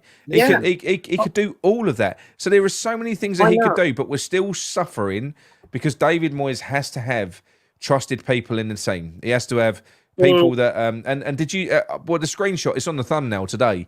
Did you see that picture of Scamacca just down on his haunches? I mean, it's was he stripped off ready to come on though? It looked like he had his top on with his name on the back. No, he had his shorts on. He was warming up with his shorts on, but he had a bib on. Oh, okay. It was honestly, and he was for a lot of the game as well. Scamacca was taking interest in the game. Like he was standing on the sidelines watching the game. It weren't like he was showing no interest. So I think it's so bad and in such bad taste. And we're just seeing it again. And this guy, I said it at the start. If you want to know what I'm alluding to, where I said he is a fucking disease, it's David Moyes. David Moyes is a disease for this team. He is. It's disgusting. He is now. It's disgusting. I mean, it's what's happening. You're seeing players like Paqueta, Scamacca, Kehrer, even Aguerd now, that obviously they're struggling to a point for the demands of the Premier League, the physical side, the pace of it. I mean, Aguerd, he's great on the ground, he's got a great pass, but he is a little bit suspect in the air, and he's been caught out a few times now. You can blame Kehrer today for letting the cross go in, but I'm not comfortable with him. I'm not comfortable with him at all. No, you shouldn't let Watkins. I don't know why Zuma wasn't picking him up more, really, because Zuma would have got that cross. But Aguerd in the air at Man United, we saw it. He's a little bit suspect, and I think some of these players now, Declan Rice as well, they're just suffering now. The pressure of it all is just getting to players. We're making good players look very bad now. We are, but and the thing is, this is because Moyes has a set way of playing and everyone has to fit into that system. John alluded to earlier on, when we saw Kehrer come in and thrown in at the deep end because he had to be, we saw a player that looked like he was really up for the fight. He was brimming with confidence. He was barking orders at the players. He was trying to organise. He was full of confidence. It's a shadow of the player we're seeing now. He's like an empty shell. Another thing. Go on. Other things happening now. I mean, I'm seriously worried about us going down there. I know there's always a risk anyway. Yeah, but you've seen Southampton now. They're keeping clean sheets and winning 1-0 games. Bournemouth are winning games. Leeds have picked up a point. The only good things happening, you've got sides that are really slipping down. I mean, Crystal Palace are in free fall. They are in free fall, Crystal Palace. Leicester, they've lost about 4 in a row now. Yeah. Wolves, they lost today. Wolves are back in it. Listen. It's actually a saving grace that there are so many teams in it, because that's right. It's lucky. It's lucky. Well, yeah, exactly. You can target more teams. Yeah. Well, the fact is, Gal, look, I'm not an expert on this stats of this and all that, but any other year we could have been cut adrift already to some extent, maybe. Yeah, this is a strange season though. I mean, the teams at the bottom now. I mean, you just think what's happened today. Bournemouth have gone and beaten Liverpool, right? Yeah. Everton have beaten Brentford, and Southampton have gone and drawn at Man United, and they're all them teams are all in the top 8, and the teams are taking off points off them all. And Moyes has got to realise that draws are not going to get you out of this. Draws are not going to get us out of this mess, Nick. No, they're not. No, not at all. Not at all. I think at a point during the game he would have looked at it and gone, okay, so a point's not brilliant, but it does take us out of the relegation zone. And I think that's what happened to some extent.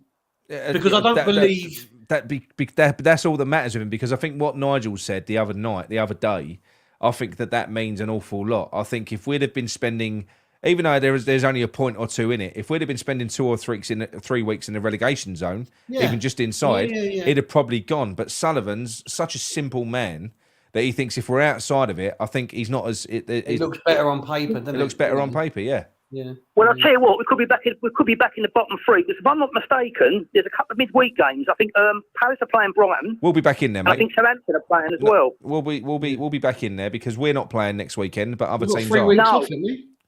Yeah, other teams are, so we will be back in there. I think actually what it boils down to, whether we start or not, is the next 2 home games. We've got 2 home games in a row. We've got Newcastle and Southampton. I do not fancy us to beat Southampton. I'm not saying that they will beat us, but I think when you watch them at the moment, I don't know. I think when you watch any of the teams in the bottom 3, for instance, I said it yesterday on the show, Brighton, right? Well, you look at the way that we approached Brighton.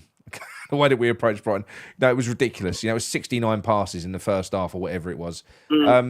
Leeds literally matched them. So there was almost an even possession stat in the first half. They conceded a goal, they scored a goal. They conceded a goal, they scored a goal. It was end to end that game. They gave it a go.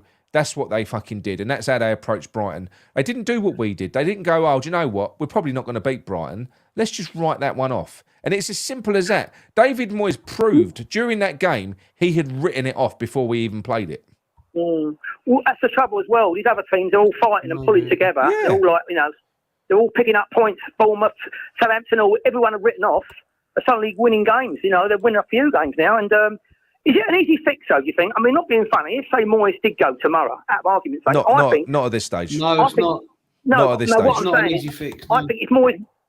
No, not an easy fix, but I think if Moyes went tomorrow and you've got another manager, and you've got Nolan and maybe Noble just into the season, I think you'd have a different atmosphere in the team. I think you'd see an upbeat. Honestly, Gary, if you look at the likes of players that have just had the life sucked out of them, it's going to take more than just changing a man now. I think the likes of Scamacca, he's probably at the stage already where he wants out of the club.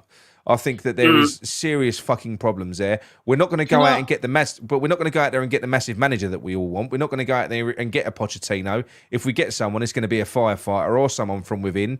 I don't think that's going to lift. I don't think there is now. They've left it too late. I think they've left it too late. What will be, will be. I'm not saying we will go down, but I'm saying it's 50-50.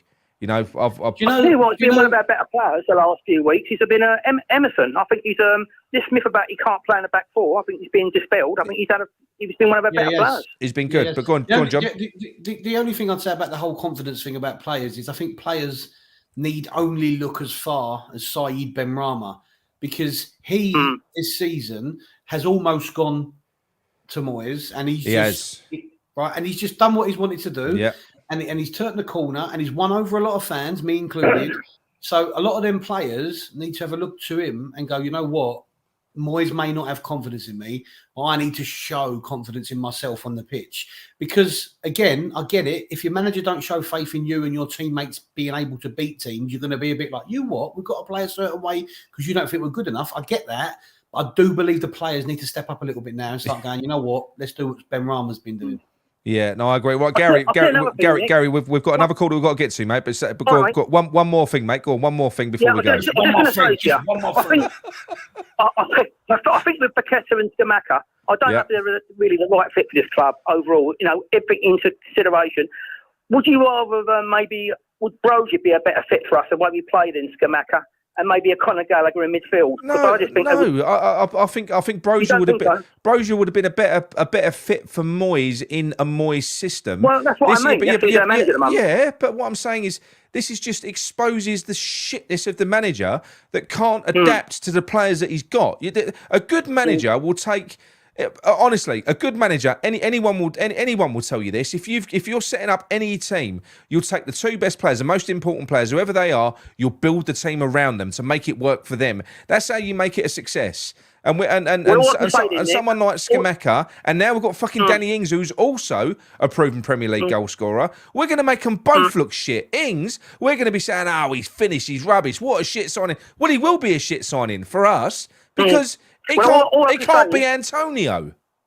All I can say is I don't think Scamacca and Paqueta were more signings then. I don't think maybe he wanted them. Maybe he wanted Brozier and Gallagher and he ended up or Lingard. He ended up getting these instead. That's what I don't think they're re-signing, to be honest with you, because he doesn't seem to know how to play them or handle them, Nick. No, I know, mate. I know. Yeah. I agree. Right, anyway, Gary, we're going to let you go because we're going to give Black Country a call, then we're going to open the phone lines.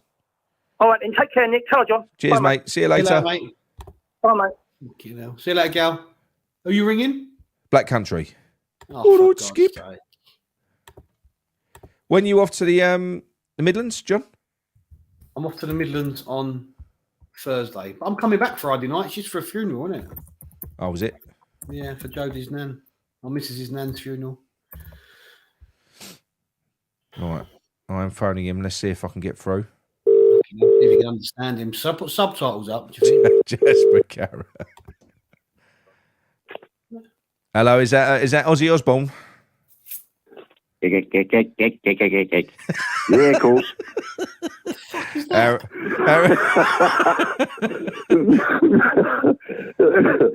Right. Johnny the hamster. Right. How are you, son? Dib, dob, dob. I think someone's nailed it. You're sounding very chipper, Black Country, because you're clearly an Aston Villa supporter in disguise. Yeah. Oh, yeah. Oh, definitely not. Fucking hell, here we go. Do not call me a drummy, lad, for God's sake. But how did you? What would you like to talk about today, Black Country? How did you think? What did you think of that today overall? Better performance than last Saturday. That doesn't take much, does it? Really? Mm. I'm still pissed off with Moyes. He's got to go, mate. You know, you're playing at home. The substitutions, I can't understand. I can't understand his mindset yet again. No. I don't know. Was it 78 minutes? I think Villa made 4 changes before we made the one. And then he takes a striker off. He's embarrassing. Doesn't bring the fucking striker back on. And then he's got one sitting on the bench who's cost us 35 million. And he doesn't play him. He doesn't even play him in the conference, you know, in the cup on Thursday night. No, what's all that about? No. So what's it all about? I don't know. I think it's toxic from top to bottom, mate. It is, mate. Really toxic. But I mean, was that? Because for me, like, the more I look at this, like with some games, as I'll react badly, and then as time goes on, I'll settle down. But this one was different. I didn't react as badly as probably I normally would. It was a draw, so it was a bit dull. But the more I'm thinking about the more I'm thinking about this one, because we're getting more towards the end of the season. You've only got to look at the table, the games left. I'm starting to think, shit, that really ain't good. I mean, Villa. You got to bear in mind, Villa are safe. Villa are not even fighting for their lives at this point. They're on 34, 35 points, whatever they're on. You know, we're going to be coming up against Southampton next. Do you think they're going to lay down? Mm-hmm. No. Yeah.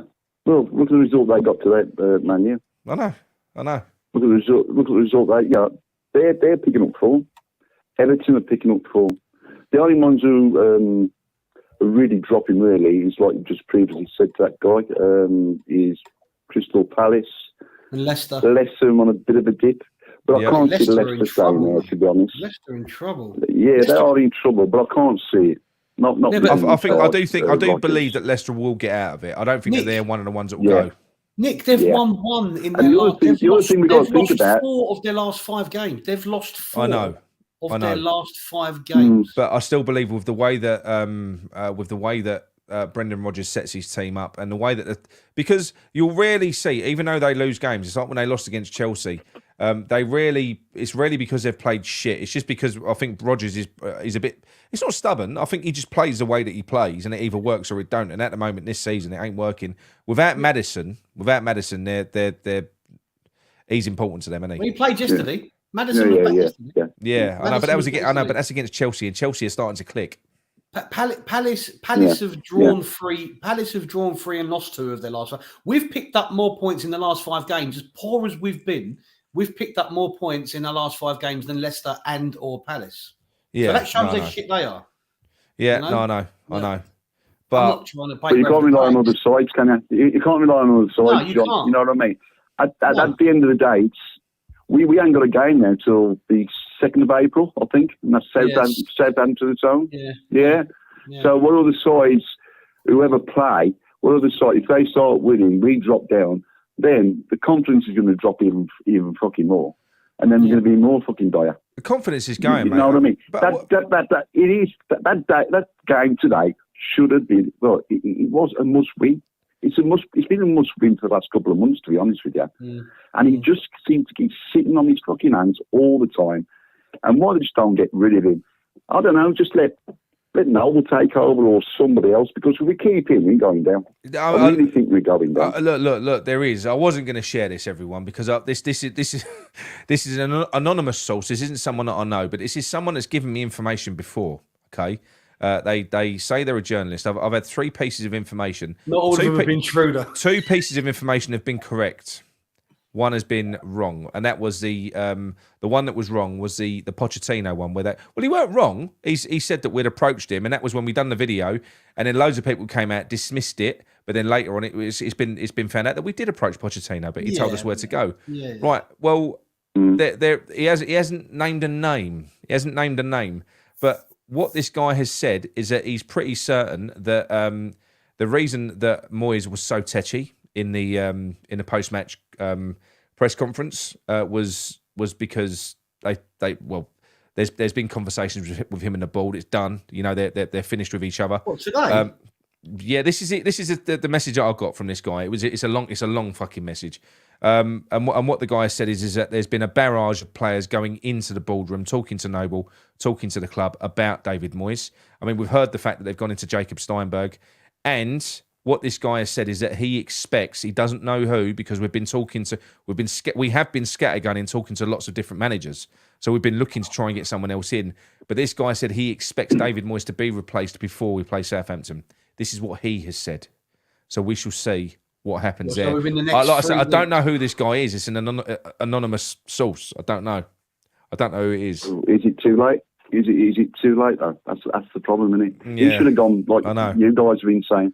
I've been saying it myself, and like the vast majority of other fans have been saying, he should have gone before the World Cup, Nick. You know, should have gone. He should have been gone. He should have been gone before that. Was it Talk Sport? He said if you looked at the season from January last year to the January just gone, yeah. So the beginning of January last year to the January just gone. Yeah. He says you look at points per game. If that had been a season, one season with Moyes in charge, we'd have had 28 points. Doesn't that say it all? Who said that on TalkSport? A caller or a presenter? I can't. A caller on TalkSport. Yeah, but you see, I can't remember the guy's name. The thing is that baffles me is that all these media channels, all these presenters and journalists and all that, it's literally been this week that I've heard the first person on TalkSport saying Moyes should probably go, and that was Darren Bent. Yeah, I don't know what they've been watching. Well, because I know I was late coming to the party. But they don't watch us, John. They don't watch us. No, but this is John. This is a West Ham fan who found him, mate. This is a West Ham fan with them stats. Oh, right, that's what I'm saying. Okay, mate. I think it's something to do with what was his name? He used to play for Arsenal, Keown. Yeah. Was it a chap called Simon? Was it another chap called Simon that phoned in? And he kind of it was. It was a second phone call because he referenced the phone call that he had before with Keown. He told Keown to stop putting words in his mouth. Yeah. It was a really good call. Really good call. Yeah, really good call. Yeah. And he said from January to January, if you look at it as a season, 28 points. It's dead poor, isn't it, guys? You know what I mean? Yeah. Really dead poor. Yeah. I was supposed to go to the game today. I booked an hotel for yesterday and all that. I cancelled a lot. I thought, sod it.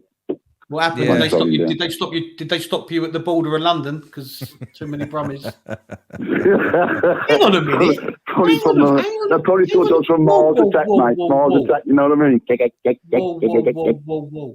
The day that Villa were coming to the London Stadium, you was going to come. My God. Oh yeah. Was you coming down on the Villa bus? On the Villa bus, by any chance? Was you?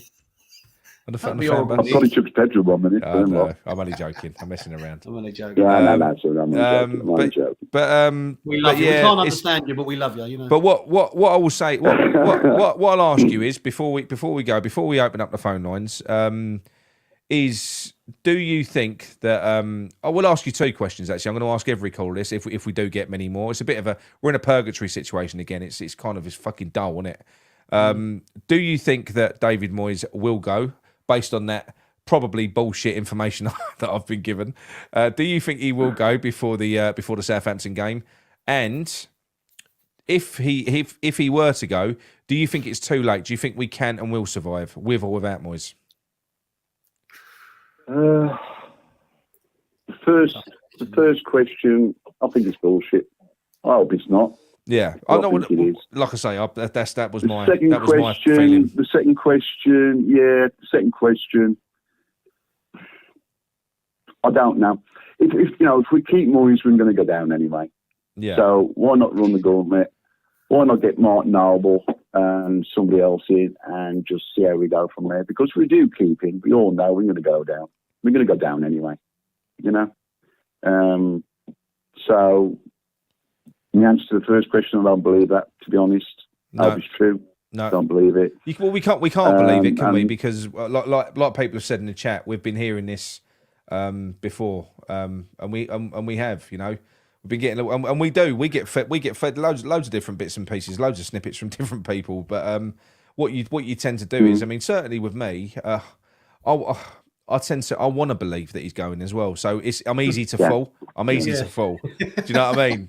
Because I really want to believe that fucker's going, but yeah, I probably don't think with a clear head. But no, I've told you too that late, really, isn't it? It's too late. It's too late, It's just too late. Why not get rid of him before the World Cup? It's too late. But I'd rather take the hit now, and get rid of him and see who we can get in, or just get Noble in, somebody who's got a bit more balls about him and get us playing attacking football. It's a bit more, I wouldn't say impressive, but a bit more positive today than obviously last Saturday. Look, the performance was.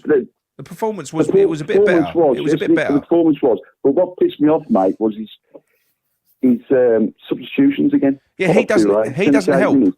The players on the pitch, so the performance was better. But then David Moyes doesn't manage, does he? He doesn't manage during the game. He doesn't seem to. He can't manage, mate, can he? No. He can't manage. So I've seen you got a £35 million striker on the bench who's hardly played. Okay, he's been off for a few months with an injury, but he still doesn't play him. No. So what's the point in having him? Is he Lorella? Is he David Moyes' signing? Doesn't seem to be, to me. Yeah, but do you wouldn't sign a player and not play him? Yeah, but do you not think that at the stage that David Moyes is at now, and this is what makes it really bizarre with Scamacca. Like, I'm not being funny. If I was manager of that team and my job was on the line, even if I had players there that I hadn't signed and there was some problems there, I'd be doing my level best to get everyone on side. Because what happens at some point? Listen, Antonio gets injured and Ings gets injured. He needs Scamacca all of a sudden. What then? You've got to. He's making. It's like he makes enemies within his own camp. It's fucking bizarre. I think he wants to push, mate. I think he wants to push. I think he wants to check and gone. That's what I think he wants. I don't think he's ever going to resign. Oh God! He did at Sunderland, didn't he? He did at Sunderland because he had no choice really there. But he ain't going to resign because he wants to check and then go. I suppose that's what it's all down to. In that sense, I don't think anybody would walk away from $5 million. Nobody would. It's down to the club now. The club should be letting him go. I don't think it's a money thing because he's got money. I don't think it's a money thing because he's not a poor man. I truly believe. Oh no, he's not a poor man. No, yeah. I truly believe he knows his job is safe. I truly believe. I've said it, Nick, for ages. I'll be more surprised if they did sack him. Yeah, no, I know you have. I know you have. I know. I've been saying it. Yeah, but I'm starting to feel like you now, which is really fucking depressing. So I'm starting to accept it. I'm starting to accept it. As a business, I find that hard to believe. Because I truly think. If you get rid of him, he's $5 or $6 million. That's including his backroom staff, apparently, right? Yeah. So as a business, if we go down, what do we got for Premier League? 200 million plus, maybe a bit more. Yeah. There's no business sense in it whatsoever. This is what I can't understand. Don't get me wrong, I think it's rotten from the top down to the bottom. I've said this for a long time. Even when he was in Europe, I didn't trust him. He was in charge. Never have, never will. No. But as a business sense, there's no sense whatsoever. No sense. Not at this stage, because financially there's no sense. There's no sense, you know? because not at this stage. As we've all said before, this when they went in and got Moyes for the second time, this last 18 months or 2 years was never part of the fucking plan. They never thought this was going to happen. This was luck. But for them to not capitalise on that, for them to not think, hang on a minute, we've just stumbled on something here. We've been. I mean, for instance, last January, we've been launched into the top four. We've got this, we've got that, blah blah blah. You think, Jesus Christ, and off the back of that as well, the valuation of the club has gone up. We've had our two most lucrative seasons. Surely they can see the actual value of success, even financially, for them, which is what they're all about. So what happens on the pitch is very important. But it still seems like they think that they can just bumble their way through and it's going to be fine. Well, bumbling their way through is gonna return us back to where we was, because the last 2 years have been a fucking blip. It was a purple patch. That's all that was. Mm-hmm. It was a purple patch. Yeah, I agree. Yeah. Got absolutely lucky. I think we got lucky. Don't like to mention the guy's name, but Lingard, he hit the ground running. He was about 10th when he came in January. Hit the ground running. That's why we got Europe. I'm not saying it was just him. You know what I mean? It was the pace, the counter-attacking football. Then other sides get used to our system, and he couldn't change it. So he's got no plan B. No. He's got no plan B at all. And then financially, as a business and as a football club, bloody hell, where are we going? I don't know. It just seems doomsday. We're not. To me, it seems like doomsday. I don't want to be negative, but at the moment, it just seems doomsday. Well, look, at the end of the day, you're not being negative. This is the thing. It's we're talking about current events. At the end of the day, our owners or owner, whoever it might be now, have always wanted and do things on the cheap. That's it. Yeah. That's it. They run it cheap. They run it like look, they run it like Poundland with no intention of moving up to the next level. Right? It's do everything on the cheap. Most of the signings we make are never paid for up front. They're always paid off over like £1 a month over the next 20 years. Yeah. Business is never done properly. Business is never done properly. We always quibble over silly fees and stupid little things. They've always done it from day dot. Penny pinching beyond belief. We know they haven't got the money that a lot of these new investors and owners have got. I get that. But at least run it with a bit of decorum, professionalism. But they won't. They've got no decorum, John. They've got no decorum, mate. They don't seem to care what they. Got none at all, I mean, Nick argues with me that Sullivan is a populist and cares what people think. If he truly, Nick, I do believe that. Nick, if he truly believed, right? If that's true, what you're saying, then surely he can sense. And his kids are all young. They must go across social media. He must be aware of the disgruntlement with the fan base at the minute. But the only thing is, John, you went to the game today, right? Yeah. Now, I said this earlier on the post-match review.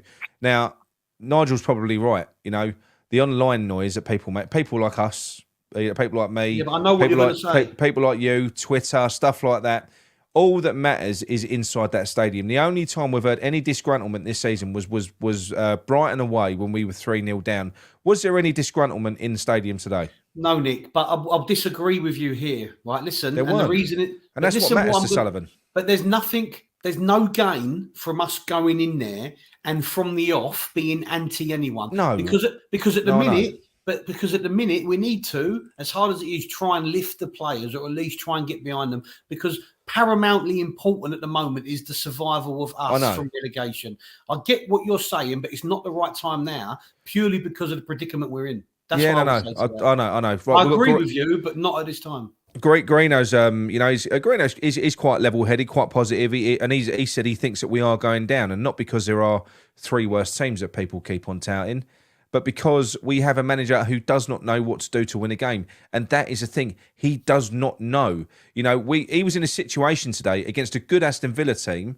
And do you know something? He actually got it half right. He got the setup half right. He was halfway there. But he can't build on that. He can't. He freezes. He could have. There were things that we could have done today to have applied more pressure, to have amped it up. There were a couple of players that were underperforming. There were things that he could have done to have tweaked it, to have given us the edge, and he didn't do that. So he set us up right, but he can't close the fucking deal. That's what Moyes can't do at all. No. Yeah. You know. Yeah. Did you see his post match interview? I haven't watched it already. God, It's going down. It's going down the road already at Thursday, Sunday. Oh.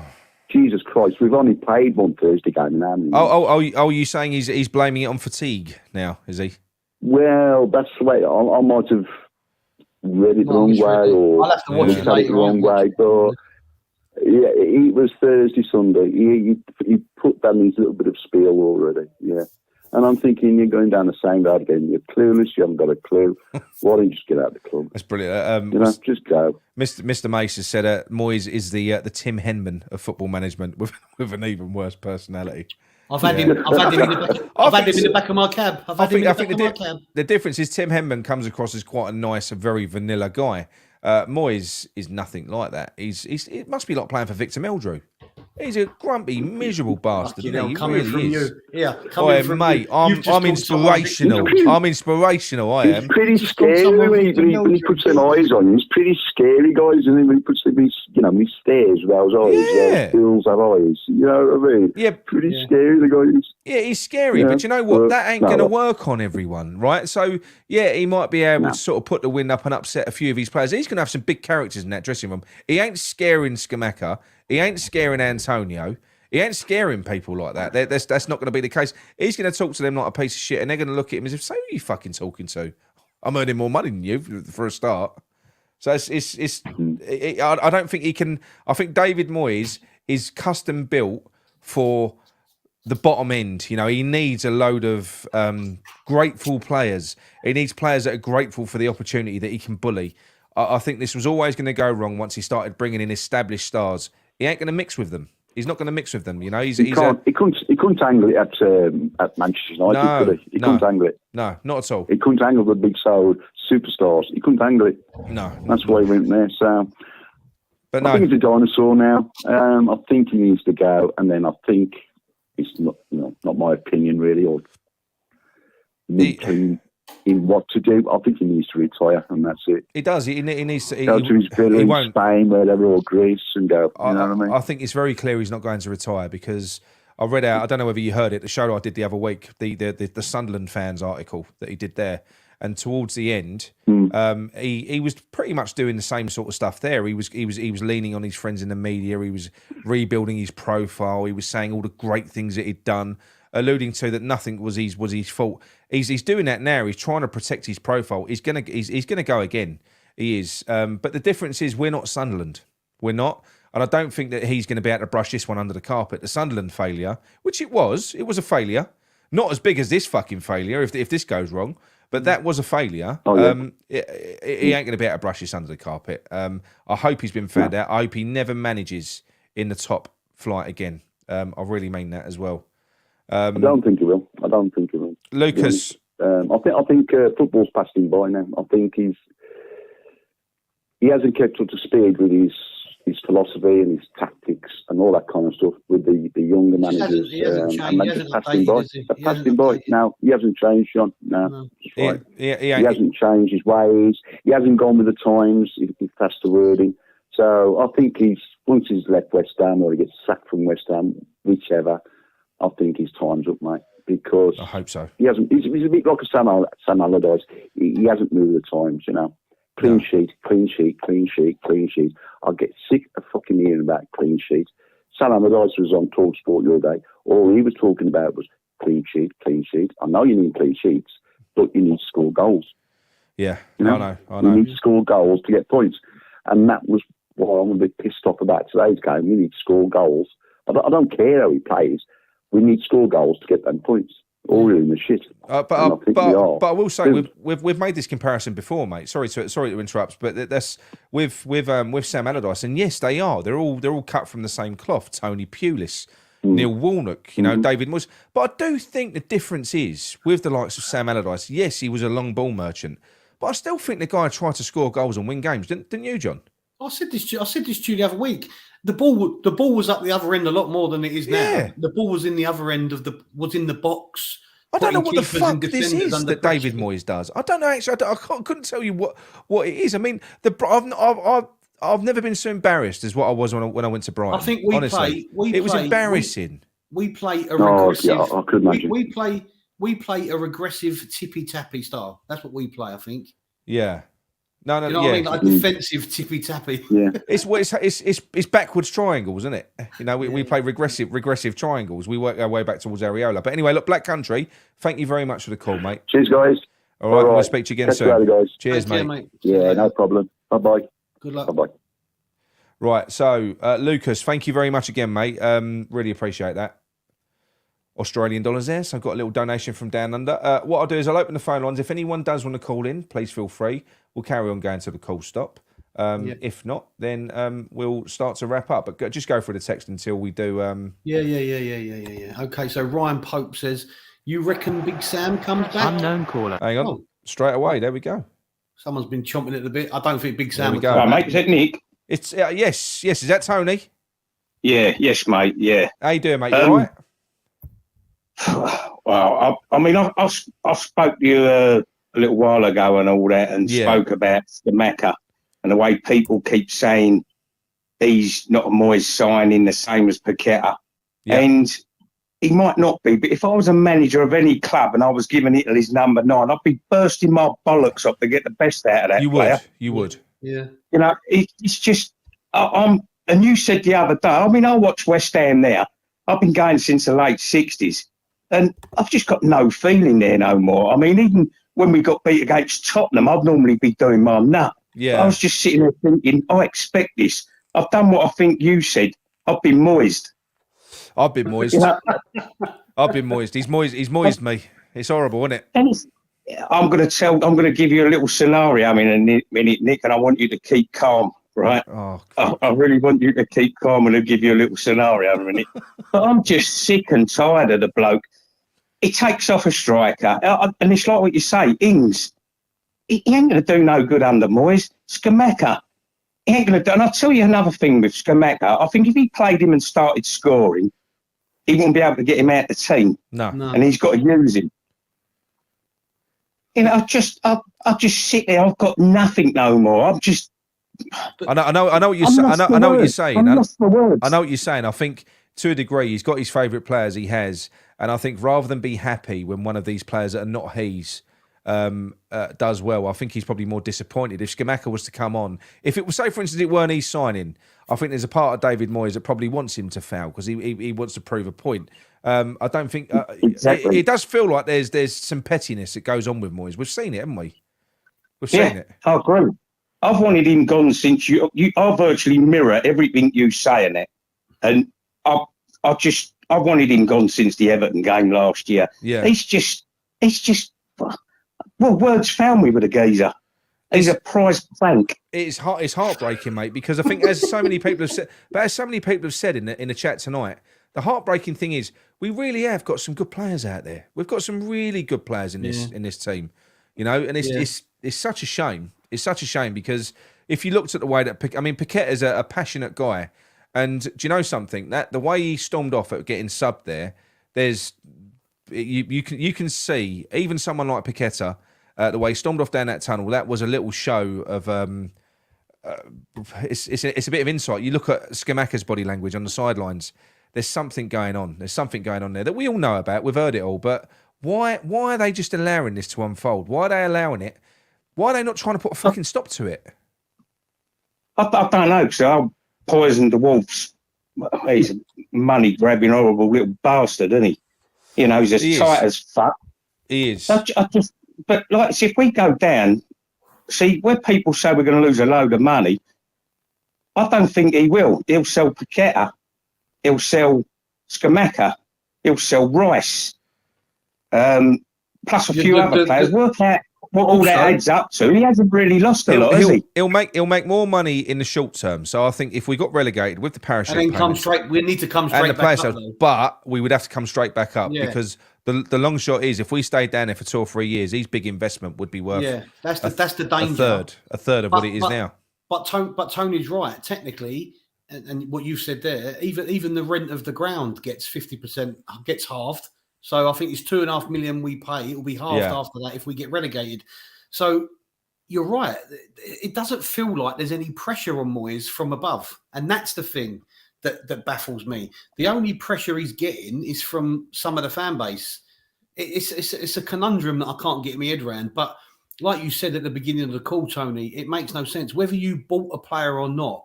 When you're in a situation like we're in, use the best tools available. Exactly.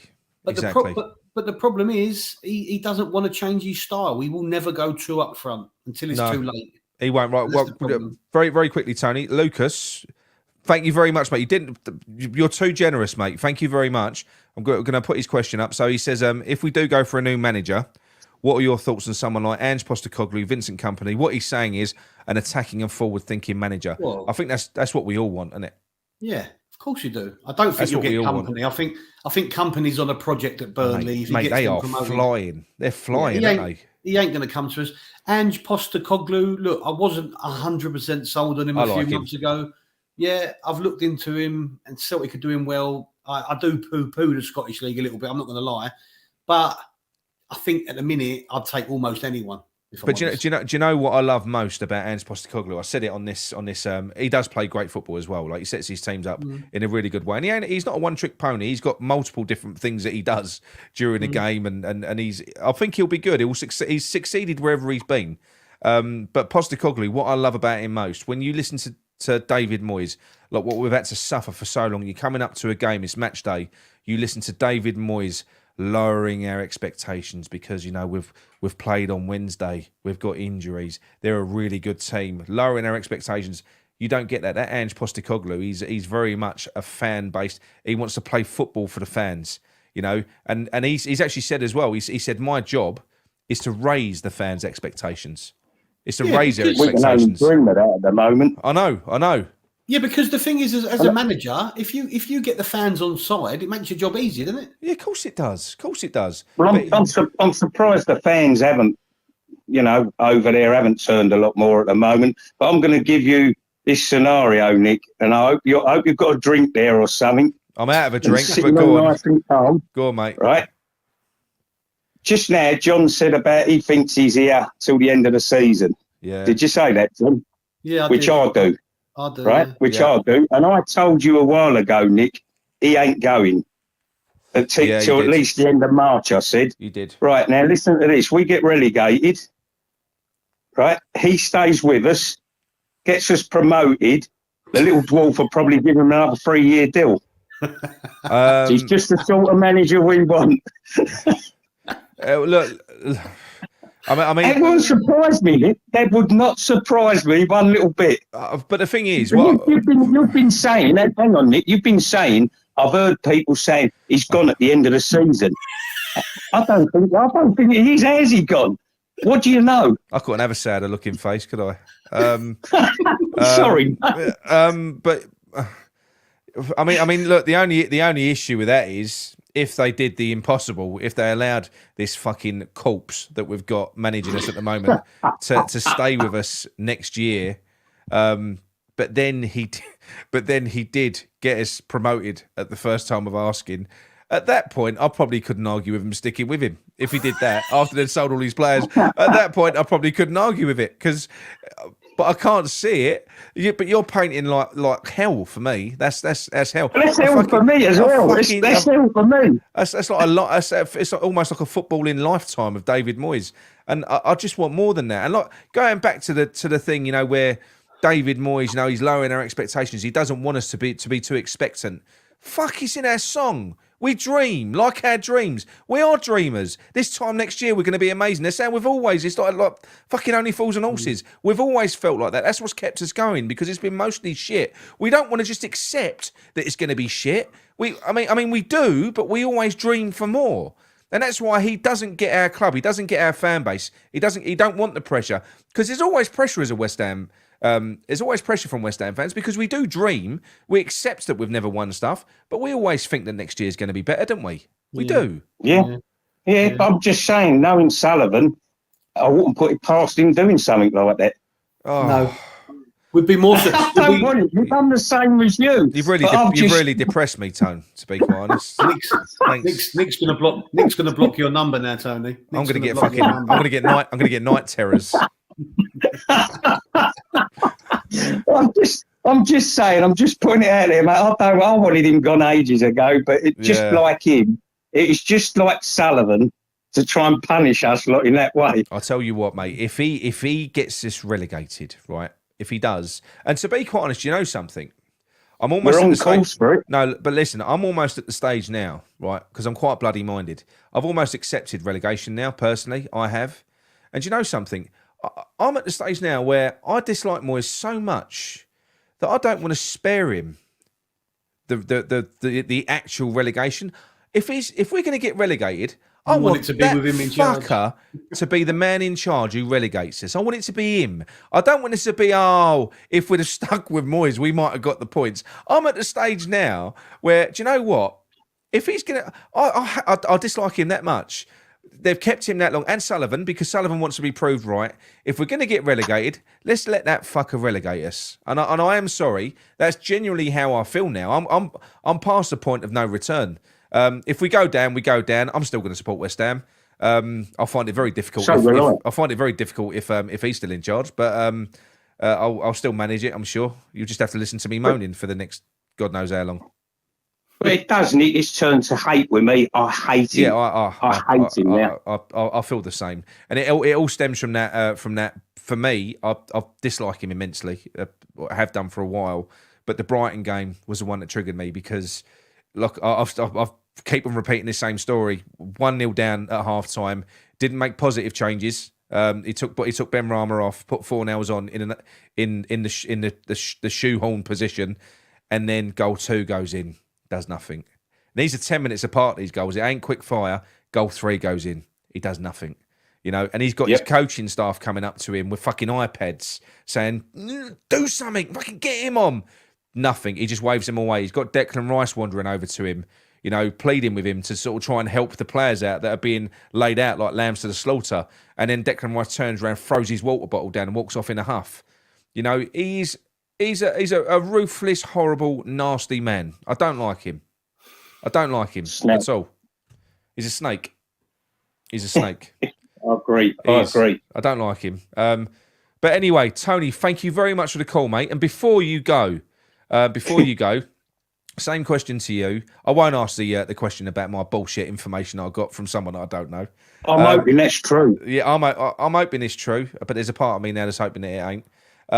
But do you think let's just say Moyes stands to the end of the season because that's what you believe, John believes, and deep down now that's what I believe, sadly. What do you think? Do you think he's going to keep us up?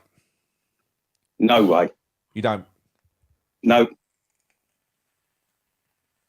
I just don't think he's not got it in there, has he? Technically, he's just like everyone else. He's a dinosaur. Yeah. Useless. Yeah, I know. Oh, it's depressing, isn't it? Isn't it depressing? Yeah. He's a dinosaur. I'm gonna get a new graphic. You know, on the player ratings graphic, somebody said it in the chat. I'm actually gonna get a little T-Rex head for his head for when we do his ratings. You said that ages ago. You should have done that ages ago. No, I know. Before he gets sacked, I need to do it before he gets sacked. Right. Anyway, Tony, thank you very much for the call, mate, and thanks for cheers, lads. Thanks for depressing me. Thanks for depressing me immensely. That was. I didn't mean to, but yes, you did. You know. Tell her, lads. Cheers, mate. Bye. You know, there's a little bit of you. You know, there's a little bit of you that wants Moyes to actually be there when we get relegated, or if we get relegated. Now I'm at that stage now where I actually want him to own it. I want him to be the one that relegates us. Now, if we go down, I want it to be him. Because I like your reactions. I want that to happen, and I want to watch you watching it happen. Because I like how you get so angry. Yeah, if we're going to get relegated, I don't want him to fucking get off scot-free, and I don't want Kevin Lemon coming out saying, "That's how if we'd have kept him, he would have stayed up." No. Moyes and all these little fucking bum lickers, they can all. What's this one? You got a message here from Scott Cooper. Call me now, Nick and John. I ain't got his number. You have to call me, mate. Number's at the bottom. How can we call him? I don't know. Mr. May says, waking up with Moyes, still not sacked, is like going into Greg's when they've run out of steak bakes. Horrible. Who is this Mr. May geezer? He's quality, isn't he? We'll have to get him on one day. They were Googling how to survive relegation on those iPads. He's obviously talking about Nolan and Nevin and that, isn't he? Where are we now? Oh, hang on, I've got one. Right, I'll turn that off 1 minute. Let's give him a call. He might be asleep now. I'll put it on mute quickly. How long ago was it? I don't know. He's turned it off now. He done it a while ago. He might be in bed. It was Andy Miles. Oh, you dickhead.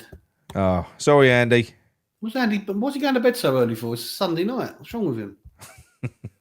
Peter Chelmsford says Moyes should have gone after Everton away. Ashley Kemp says the last game could turn toxic. Yeah. Well, yeah, I know. But it's going to be too late then, though, isn't it? That's the thing. Yeah, but it's going to be too late. It is, but I don't... Oh, here we go. Daniel says he talks to Nevin and seems... Yeah, Moyes, he only talks to Nevin. He don't seem to talk to anyone else, I agree. Hello, mate. You all right? Hello. Hello there. Yeah, not bad, Joe. It's Nick from Clarent Booze. Who are we talking to?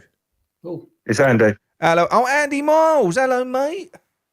Yeah, how you doing? You all right? I'm very well, very well. I thought I'd wake you up because I did try to phone you and it went through to voicemail. But yeah, nice to have you on the show. I tried to call you at the same time. It said line busy. Oh, okay. How are you, mate? Anyway. Yeah, not bad, mate. Not bad. It's better than a defeat today, I suppose. Yeah, I know. Was you over there? Yeah, I was. Yeah, no, the atmosphere was shocking.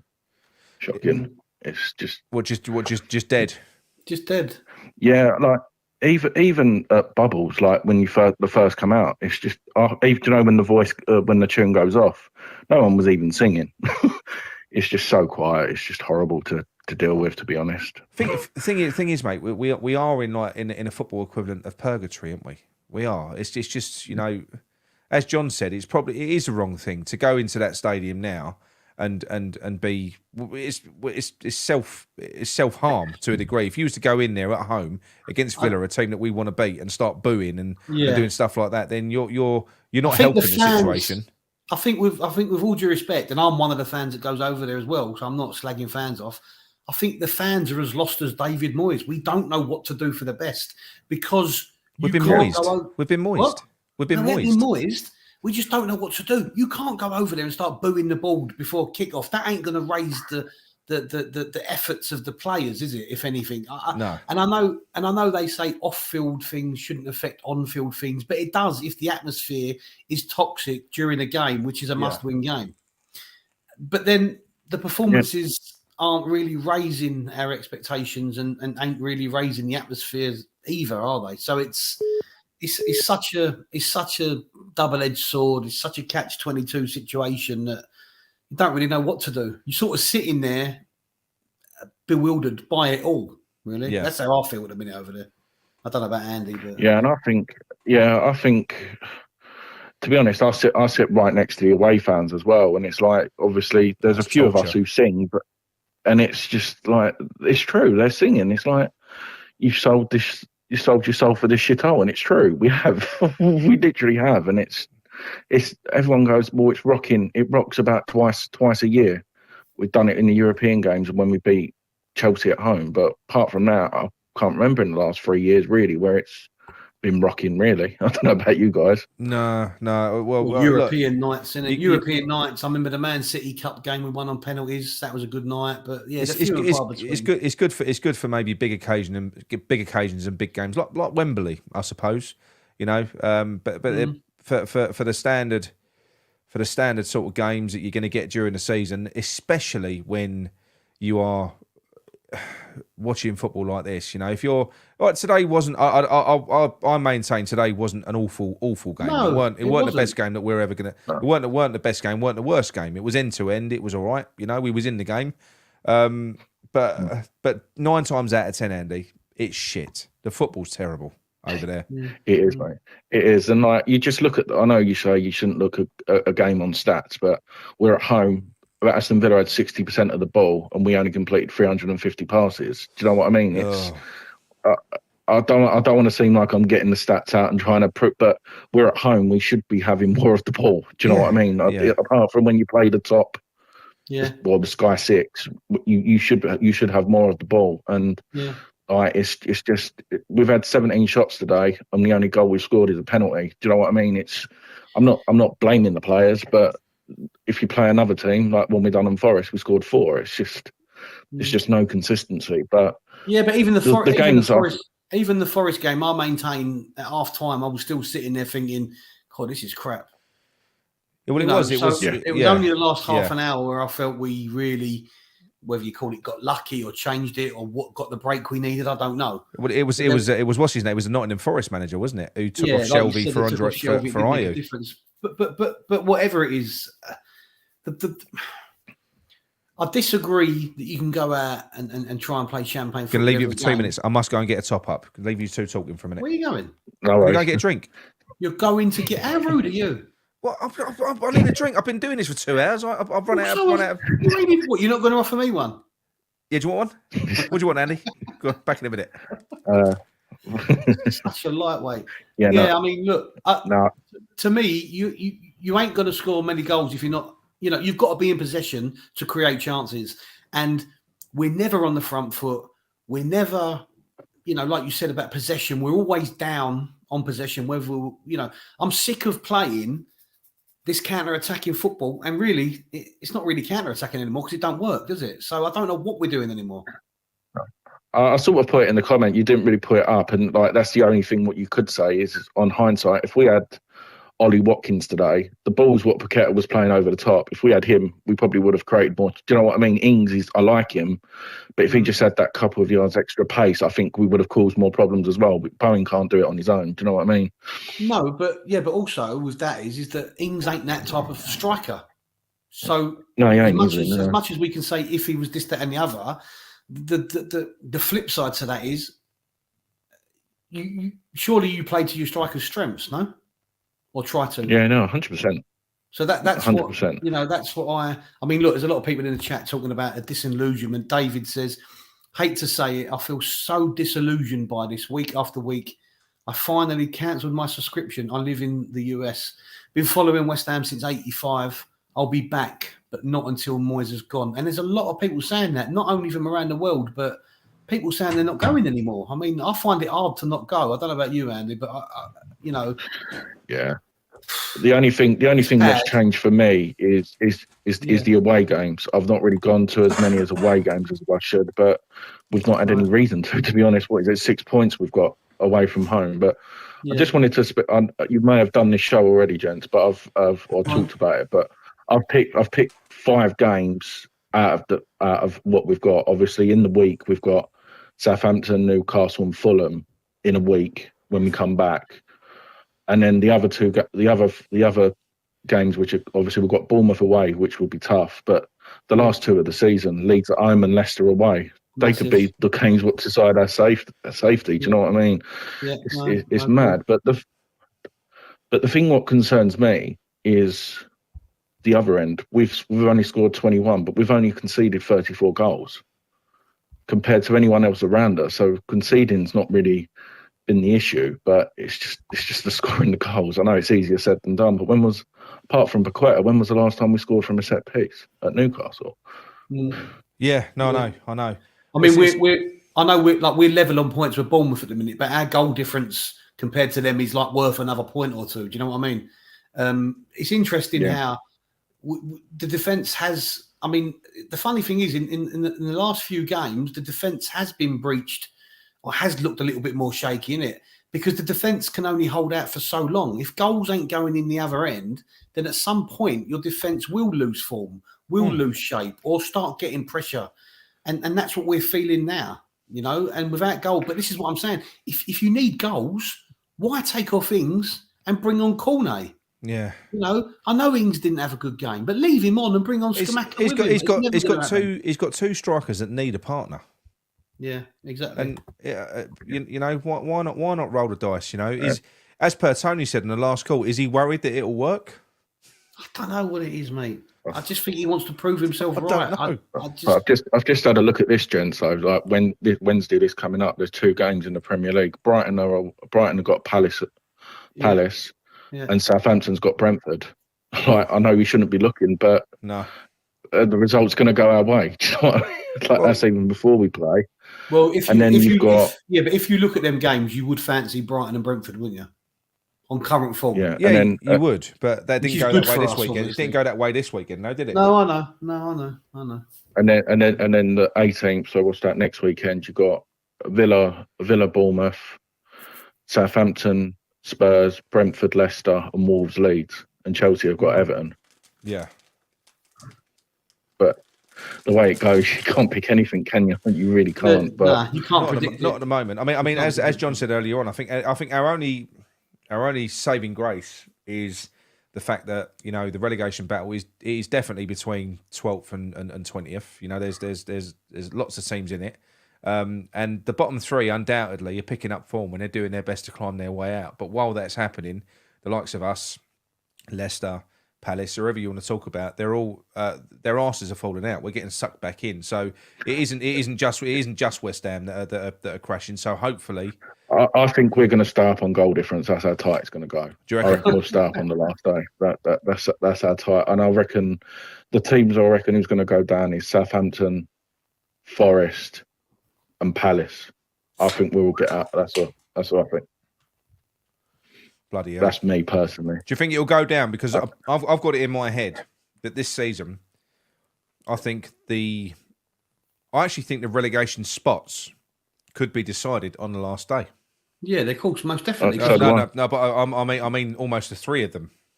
Oh, right. Well, yeah. No, It's do so you know what I tight, mean? Because at this stage, there's normally someone that's almost relegated, isn't there? Pretty much, It's yeah. normally two up for grabs, isn't it? Yeah. It's normally two up for grabs.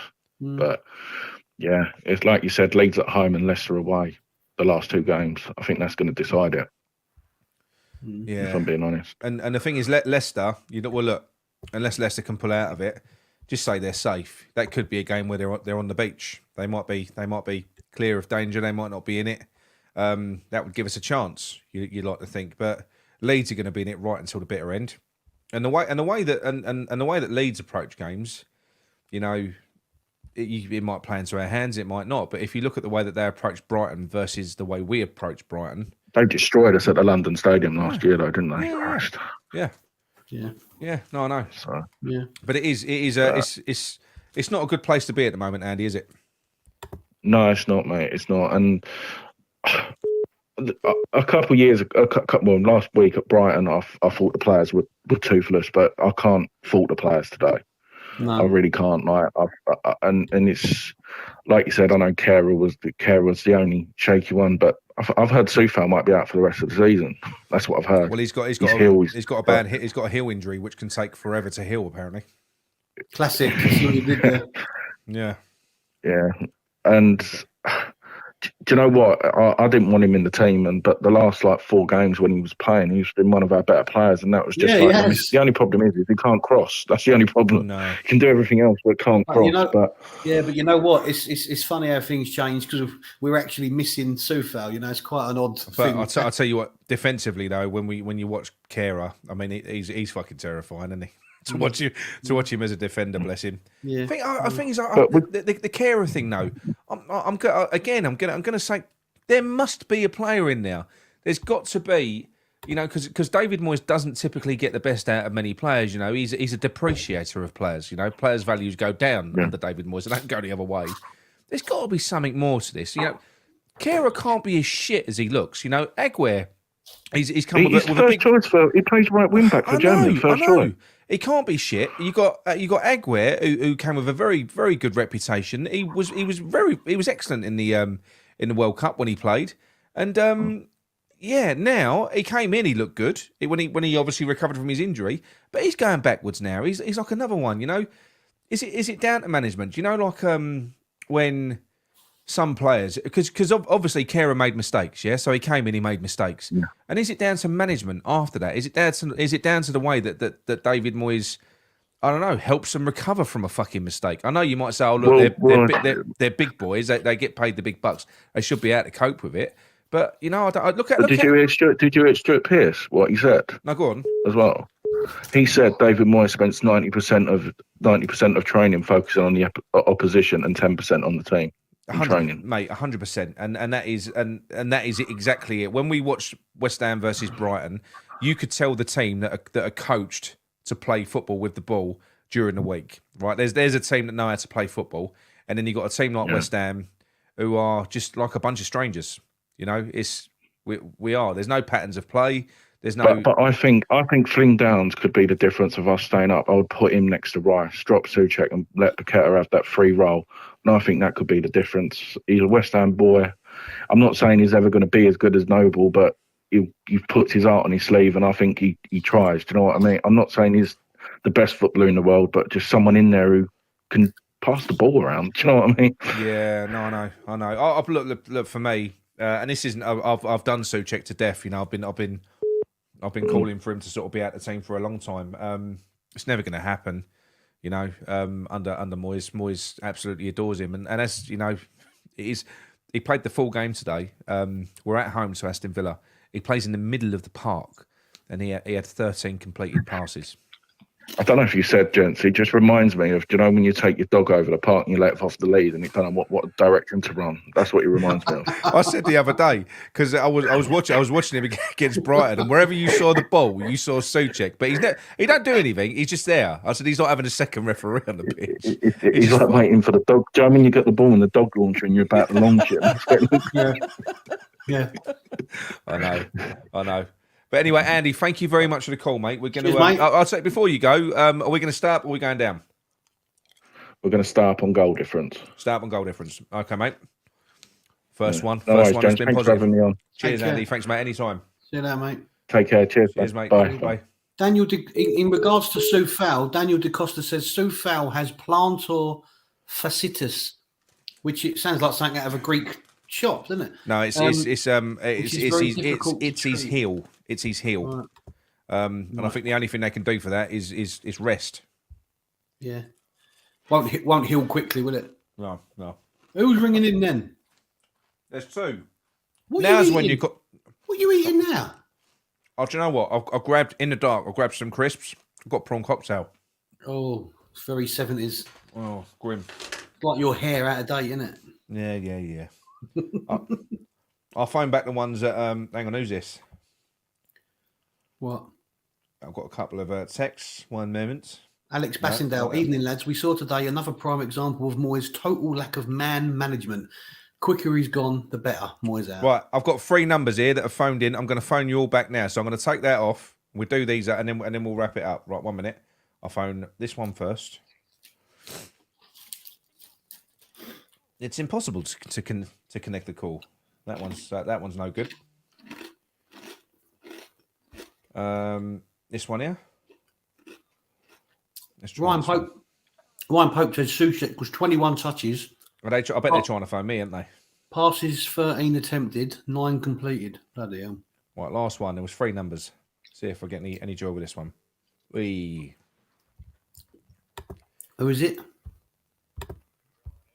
Hello, mate. You're right. It's Nick from Claret Booze. Who are we talking to? How's it going? I can't hear him, Nick. I can't hear him. You can't hear him? Oh, no. Sorry. Sorry, mate. I had you on mute. What's your name, mate? We put your name up on the screen. Taz. Oh, it's Taz. Yeah. Hello, mate. You all right? Oh, Taz the devil. Yeah. What can you say? No. Today's result is sort of like shit fucking performance again. Mm-hmm. It's sort of like, Moyes is being kept in. Whether we get relegated or not, it's sort of like, what the fuck's going on? Yeah.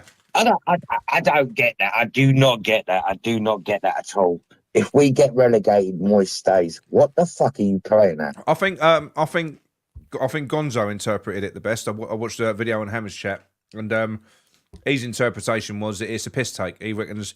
What is it he said? Of course it is. Sullivan hates us. Sullivan hates us. We've always known it. He's fucking always hated us, right? And now the gold's gone, God rest his soul, do you know what I mean? Yeah. Fucking, that's it. All power be to him. I'm going to fuck you over.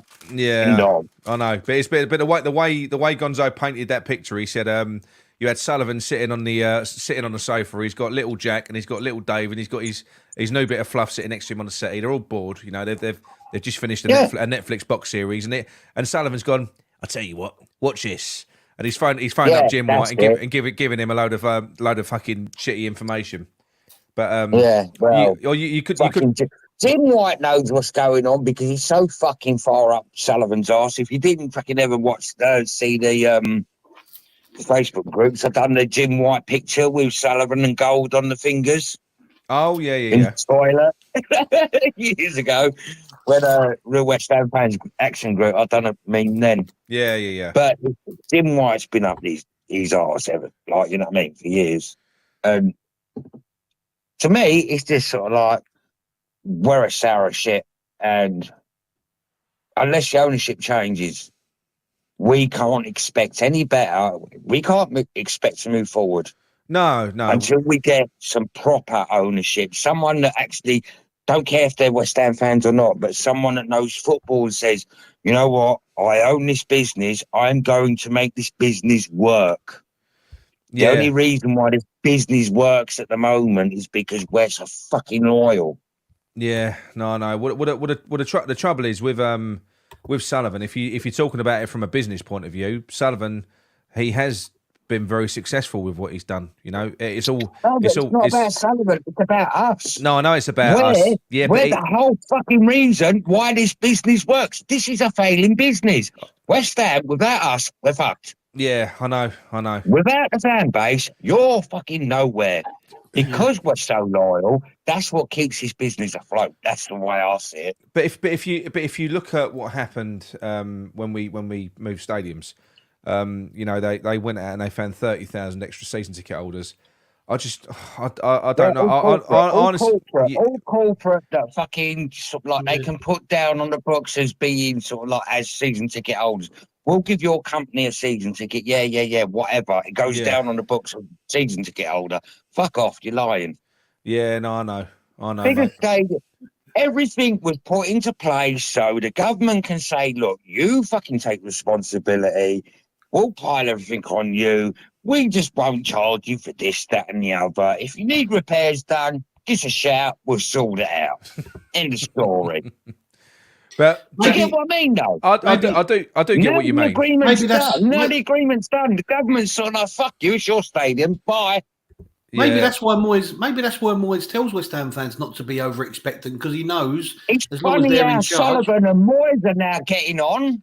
Yeah. Moyes walks into the boardroom. I want this. If I'm coming back, I want this. No, I want that.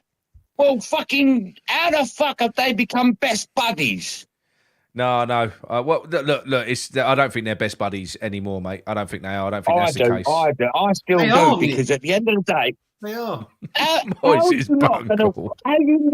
How are you willing to keep on someone that's fucking your club over? Oh, I think I'll keep him next year just in case we get relegated. What the fuck are you playing at? Every fucking fan is screaming out for his fucking head to be put in the noose, and there's fucking Sullivan. I think I might keep hold of this one. He seems like a good one. I know. Are you having a laugh? I know, mate. We all completely agree with you. We all want new owners. We know what the issue is. You know, the issue has always been them, and it always will be them until the day they go.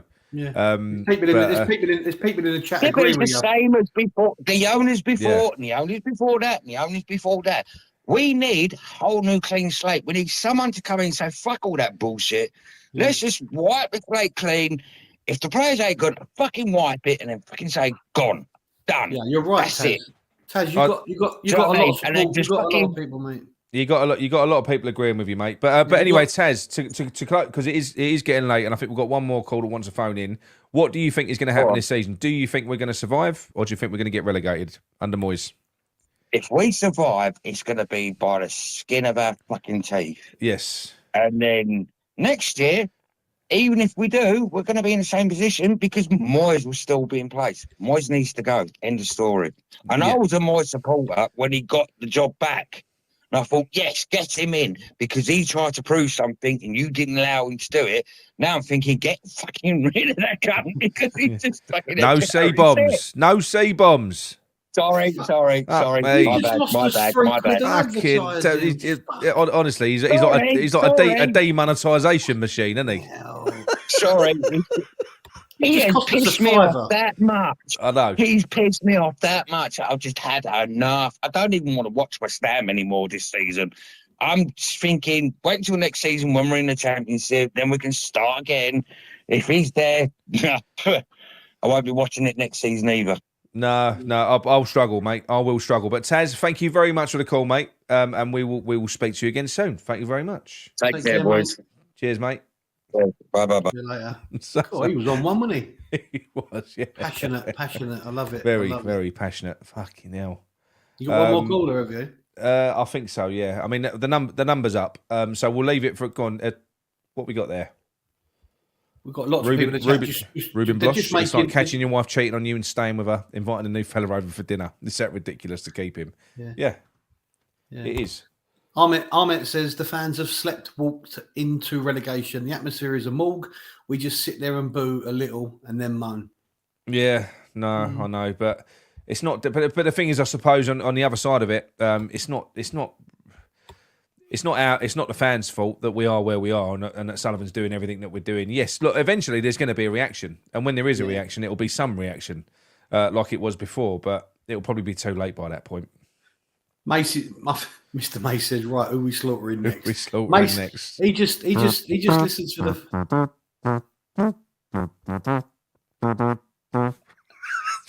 Well, this is interesting. This is interesting point. Look, the problem is customers outnumber fans these days.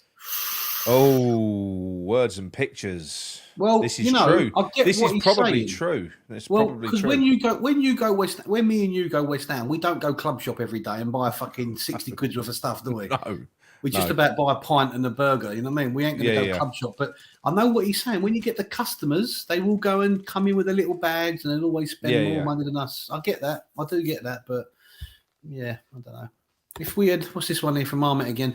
If we had responded like Chelsea manager would have gone, fans can force the board. Are you ringing? Oh, sorry, I'm not. I'll just put that up. So the lines are now closed, people, because we're going to wrap this one up with 2.5 hours. Andy says, thanks for having me. Thanks for coming on, mate. Ahmet Kamal says, words and pictures, you are correct. Majority are what we term as patrons. I have an idea. Can we get final score 2 sorted and blow the bowl up? Then we can start over. Is he talking about the film that was filmed over there? With hang on. You know, Taz. Taz is the only person I know who can send a message by text and still be shouting. Bullshit, because the customer is always right. Oh, no, bullshit, because the customer ain't always right, and we fucking ain't right, are we? That's how he sounded like the bloke out of Rainbow. That's what he was saying. Get Mace on. Mace ain't. He's an angry man. He's an angry man. Is our Taz. Mace ain't got the miserable. Well, Mr. Mace. I think that's it. I reckon Mr. Mace sounds a little bit like Mike Tyson. Do you know when Mike Tyson talks and you're very disappointed? Joe, when you actually talk to someone. And this... I know what you mean. What's this say? Hang on. Lewis says, I know people have said a top manager wouldn't have come, but 10 games ago, do you really not think a manager would have taken the job until the end of the season with a big 8 million safety bonus? I don't know if many managers, apart from those trying to repair their career, would take a 6-month job. It's not even 6 months now. It's 2 months or all right, but 10 games ago it might have been. That's what I'm saying. Yeah. Someone like Allardyce would do it, but people like Poch too. Allardyce would do it now. He'd do it with 2 games to go. He would. Ahmet says, Nick, do a match of the day. We will support you and petition the BBC. West Ham 58. Moyes is like a conductor without a baton. The orchestra can play, but he can't get a tune out of them. And the fans are covering their ears because the sound is awful. What a metaphor that is. Wow. AJ and the dad. This is the first time we've had an Evertonian on here that's said that. Look, guys, AJ and the dad, guys, honestly, as an Evertonian, get rid of Moyes now. And I've spoken to so many Everton fans that have said the same thing, yet we do get quite a lot. Obviously, maybe he split their fan base as well. All opinions, isn't it? No, yeah, but maybe that's what happened there. Maybe that because it was a split fan base here. You know, you got people that really like him and people that can't stand him. But I've spoken to loads of Evertonians that don't like him. Yeah, I don't know. Joe, what's this one? I'm so pissed off, I can't even get my spelling out. That's Taz still going into one. Jonathan Boyce says, I don't even know what good looks like anymore. We are that bad. No, I know. And I said this, Jonathan, I'm honest, genuinely, honestly, I've struggled to watch. I'm a big consumer of football. Normally, in normal times, I'll watch everything. I'll watch Europa League, Champions League, every Premier League game. My weekends are set. You know, you got your BT Sport on a Saturday, Sky Sports on a Sunday, football all the way through. I can't tell you the last time I had a weekend full of football. You know, I cannot sit down and watch other teams play at the minute because it upsets me even more to watch other teams play football because of how shit we are. And it isn't anything to do with results. It's just to do with the way that we approach games and the way it's honestly it's so anti-football. It's so dull. It's so dull. I don't see how we stay up when everyone we play knows the team each week before the game, like we all do. Yeah, I know. Alan Dunn, he's wrapping it up for us. Great show as usual, gents. We love our club, but Moyes is killing us. He is. It is. Keith Knight's going to come. Keith Knight's going to come on next time. Yeah, he says that. He always says that. Come on, Keith. Right, okay. Shall we? Go on. Let's put this up quickly. Up above the streets and houses, rainbows flying high. Everyone can see it falling. West Ham's Premiership end is nigh. Love it. Very good. Very good indeed. Very poetic. Right. Okay. Right, that's it. Thank you very much, everyone. Look, we've done a long shift. If you enjoyed it, drop a like on the video. And yeah, thanks to Taz for demonetizing the video as well. That was really good. Yeah, that was nice. C-bombed us. And yeah, no, I enjoyed it. Therapy as always. And we'll see you next week at some point. We will see you next week. And I'd just like to say, I have officially got the last word. Shh. Come on, you ones. No, come on, you ones. Come on, you ones. Come on, you ones. How can I mute you? No. See you later on. Irons. Bye.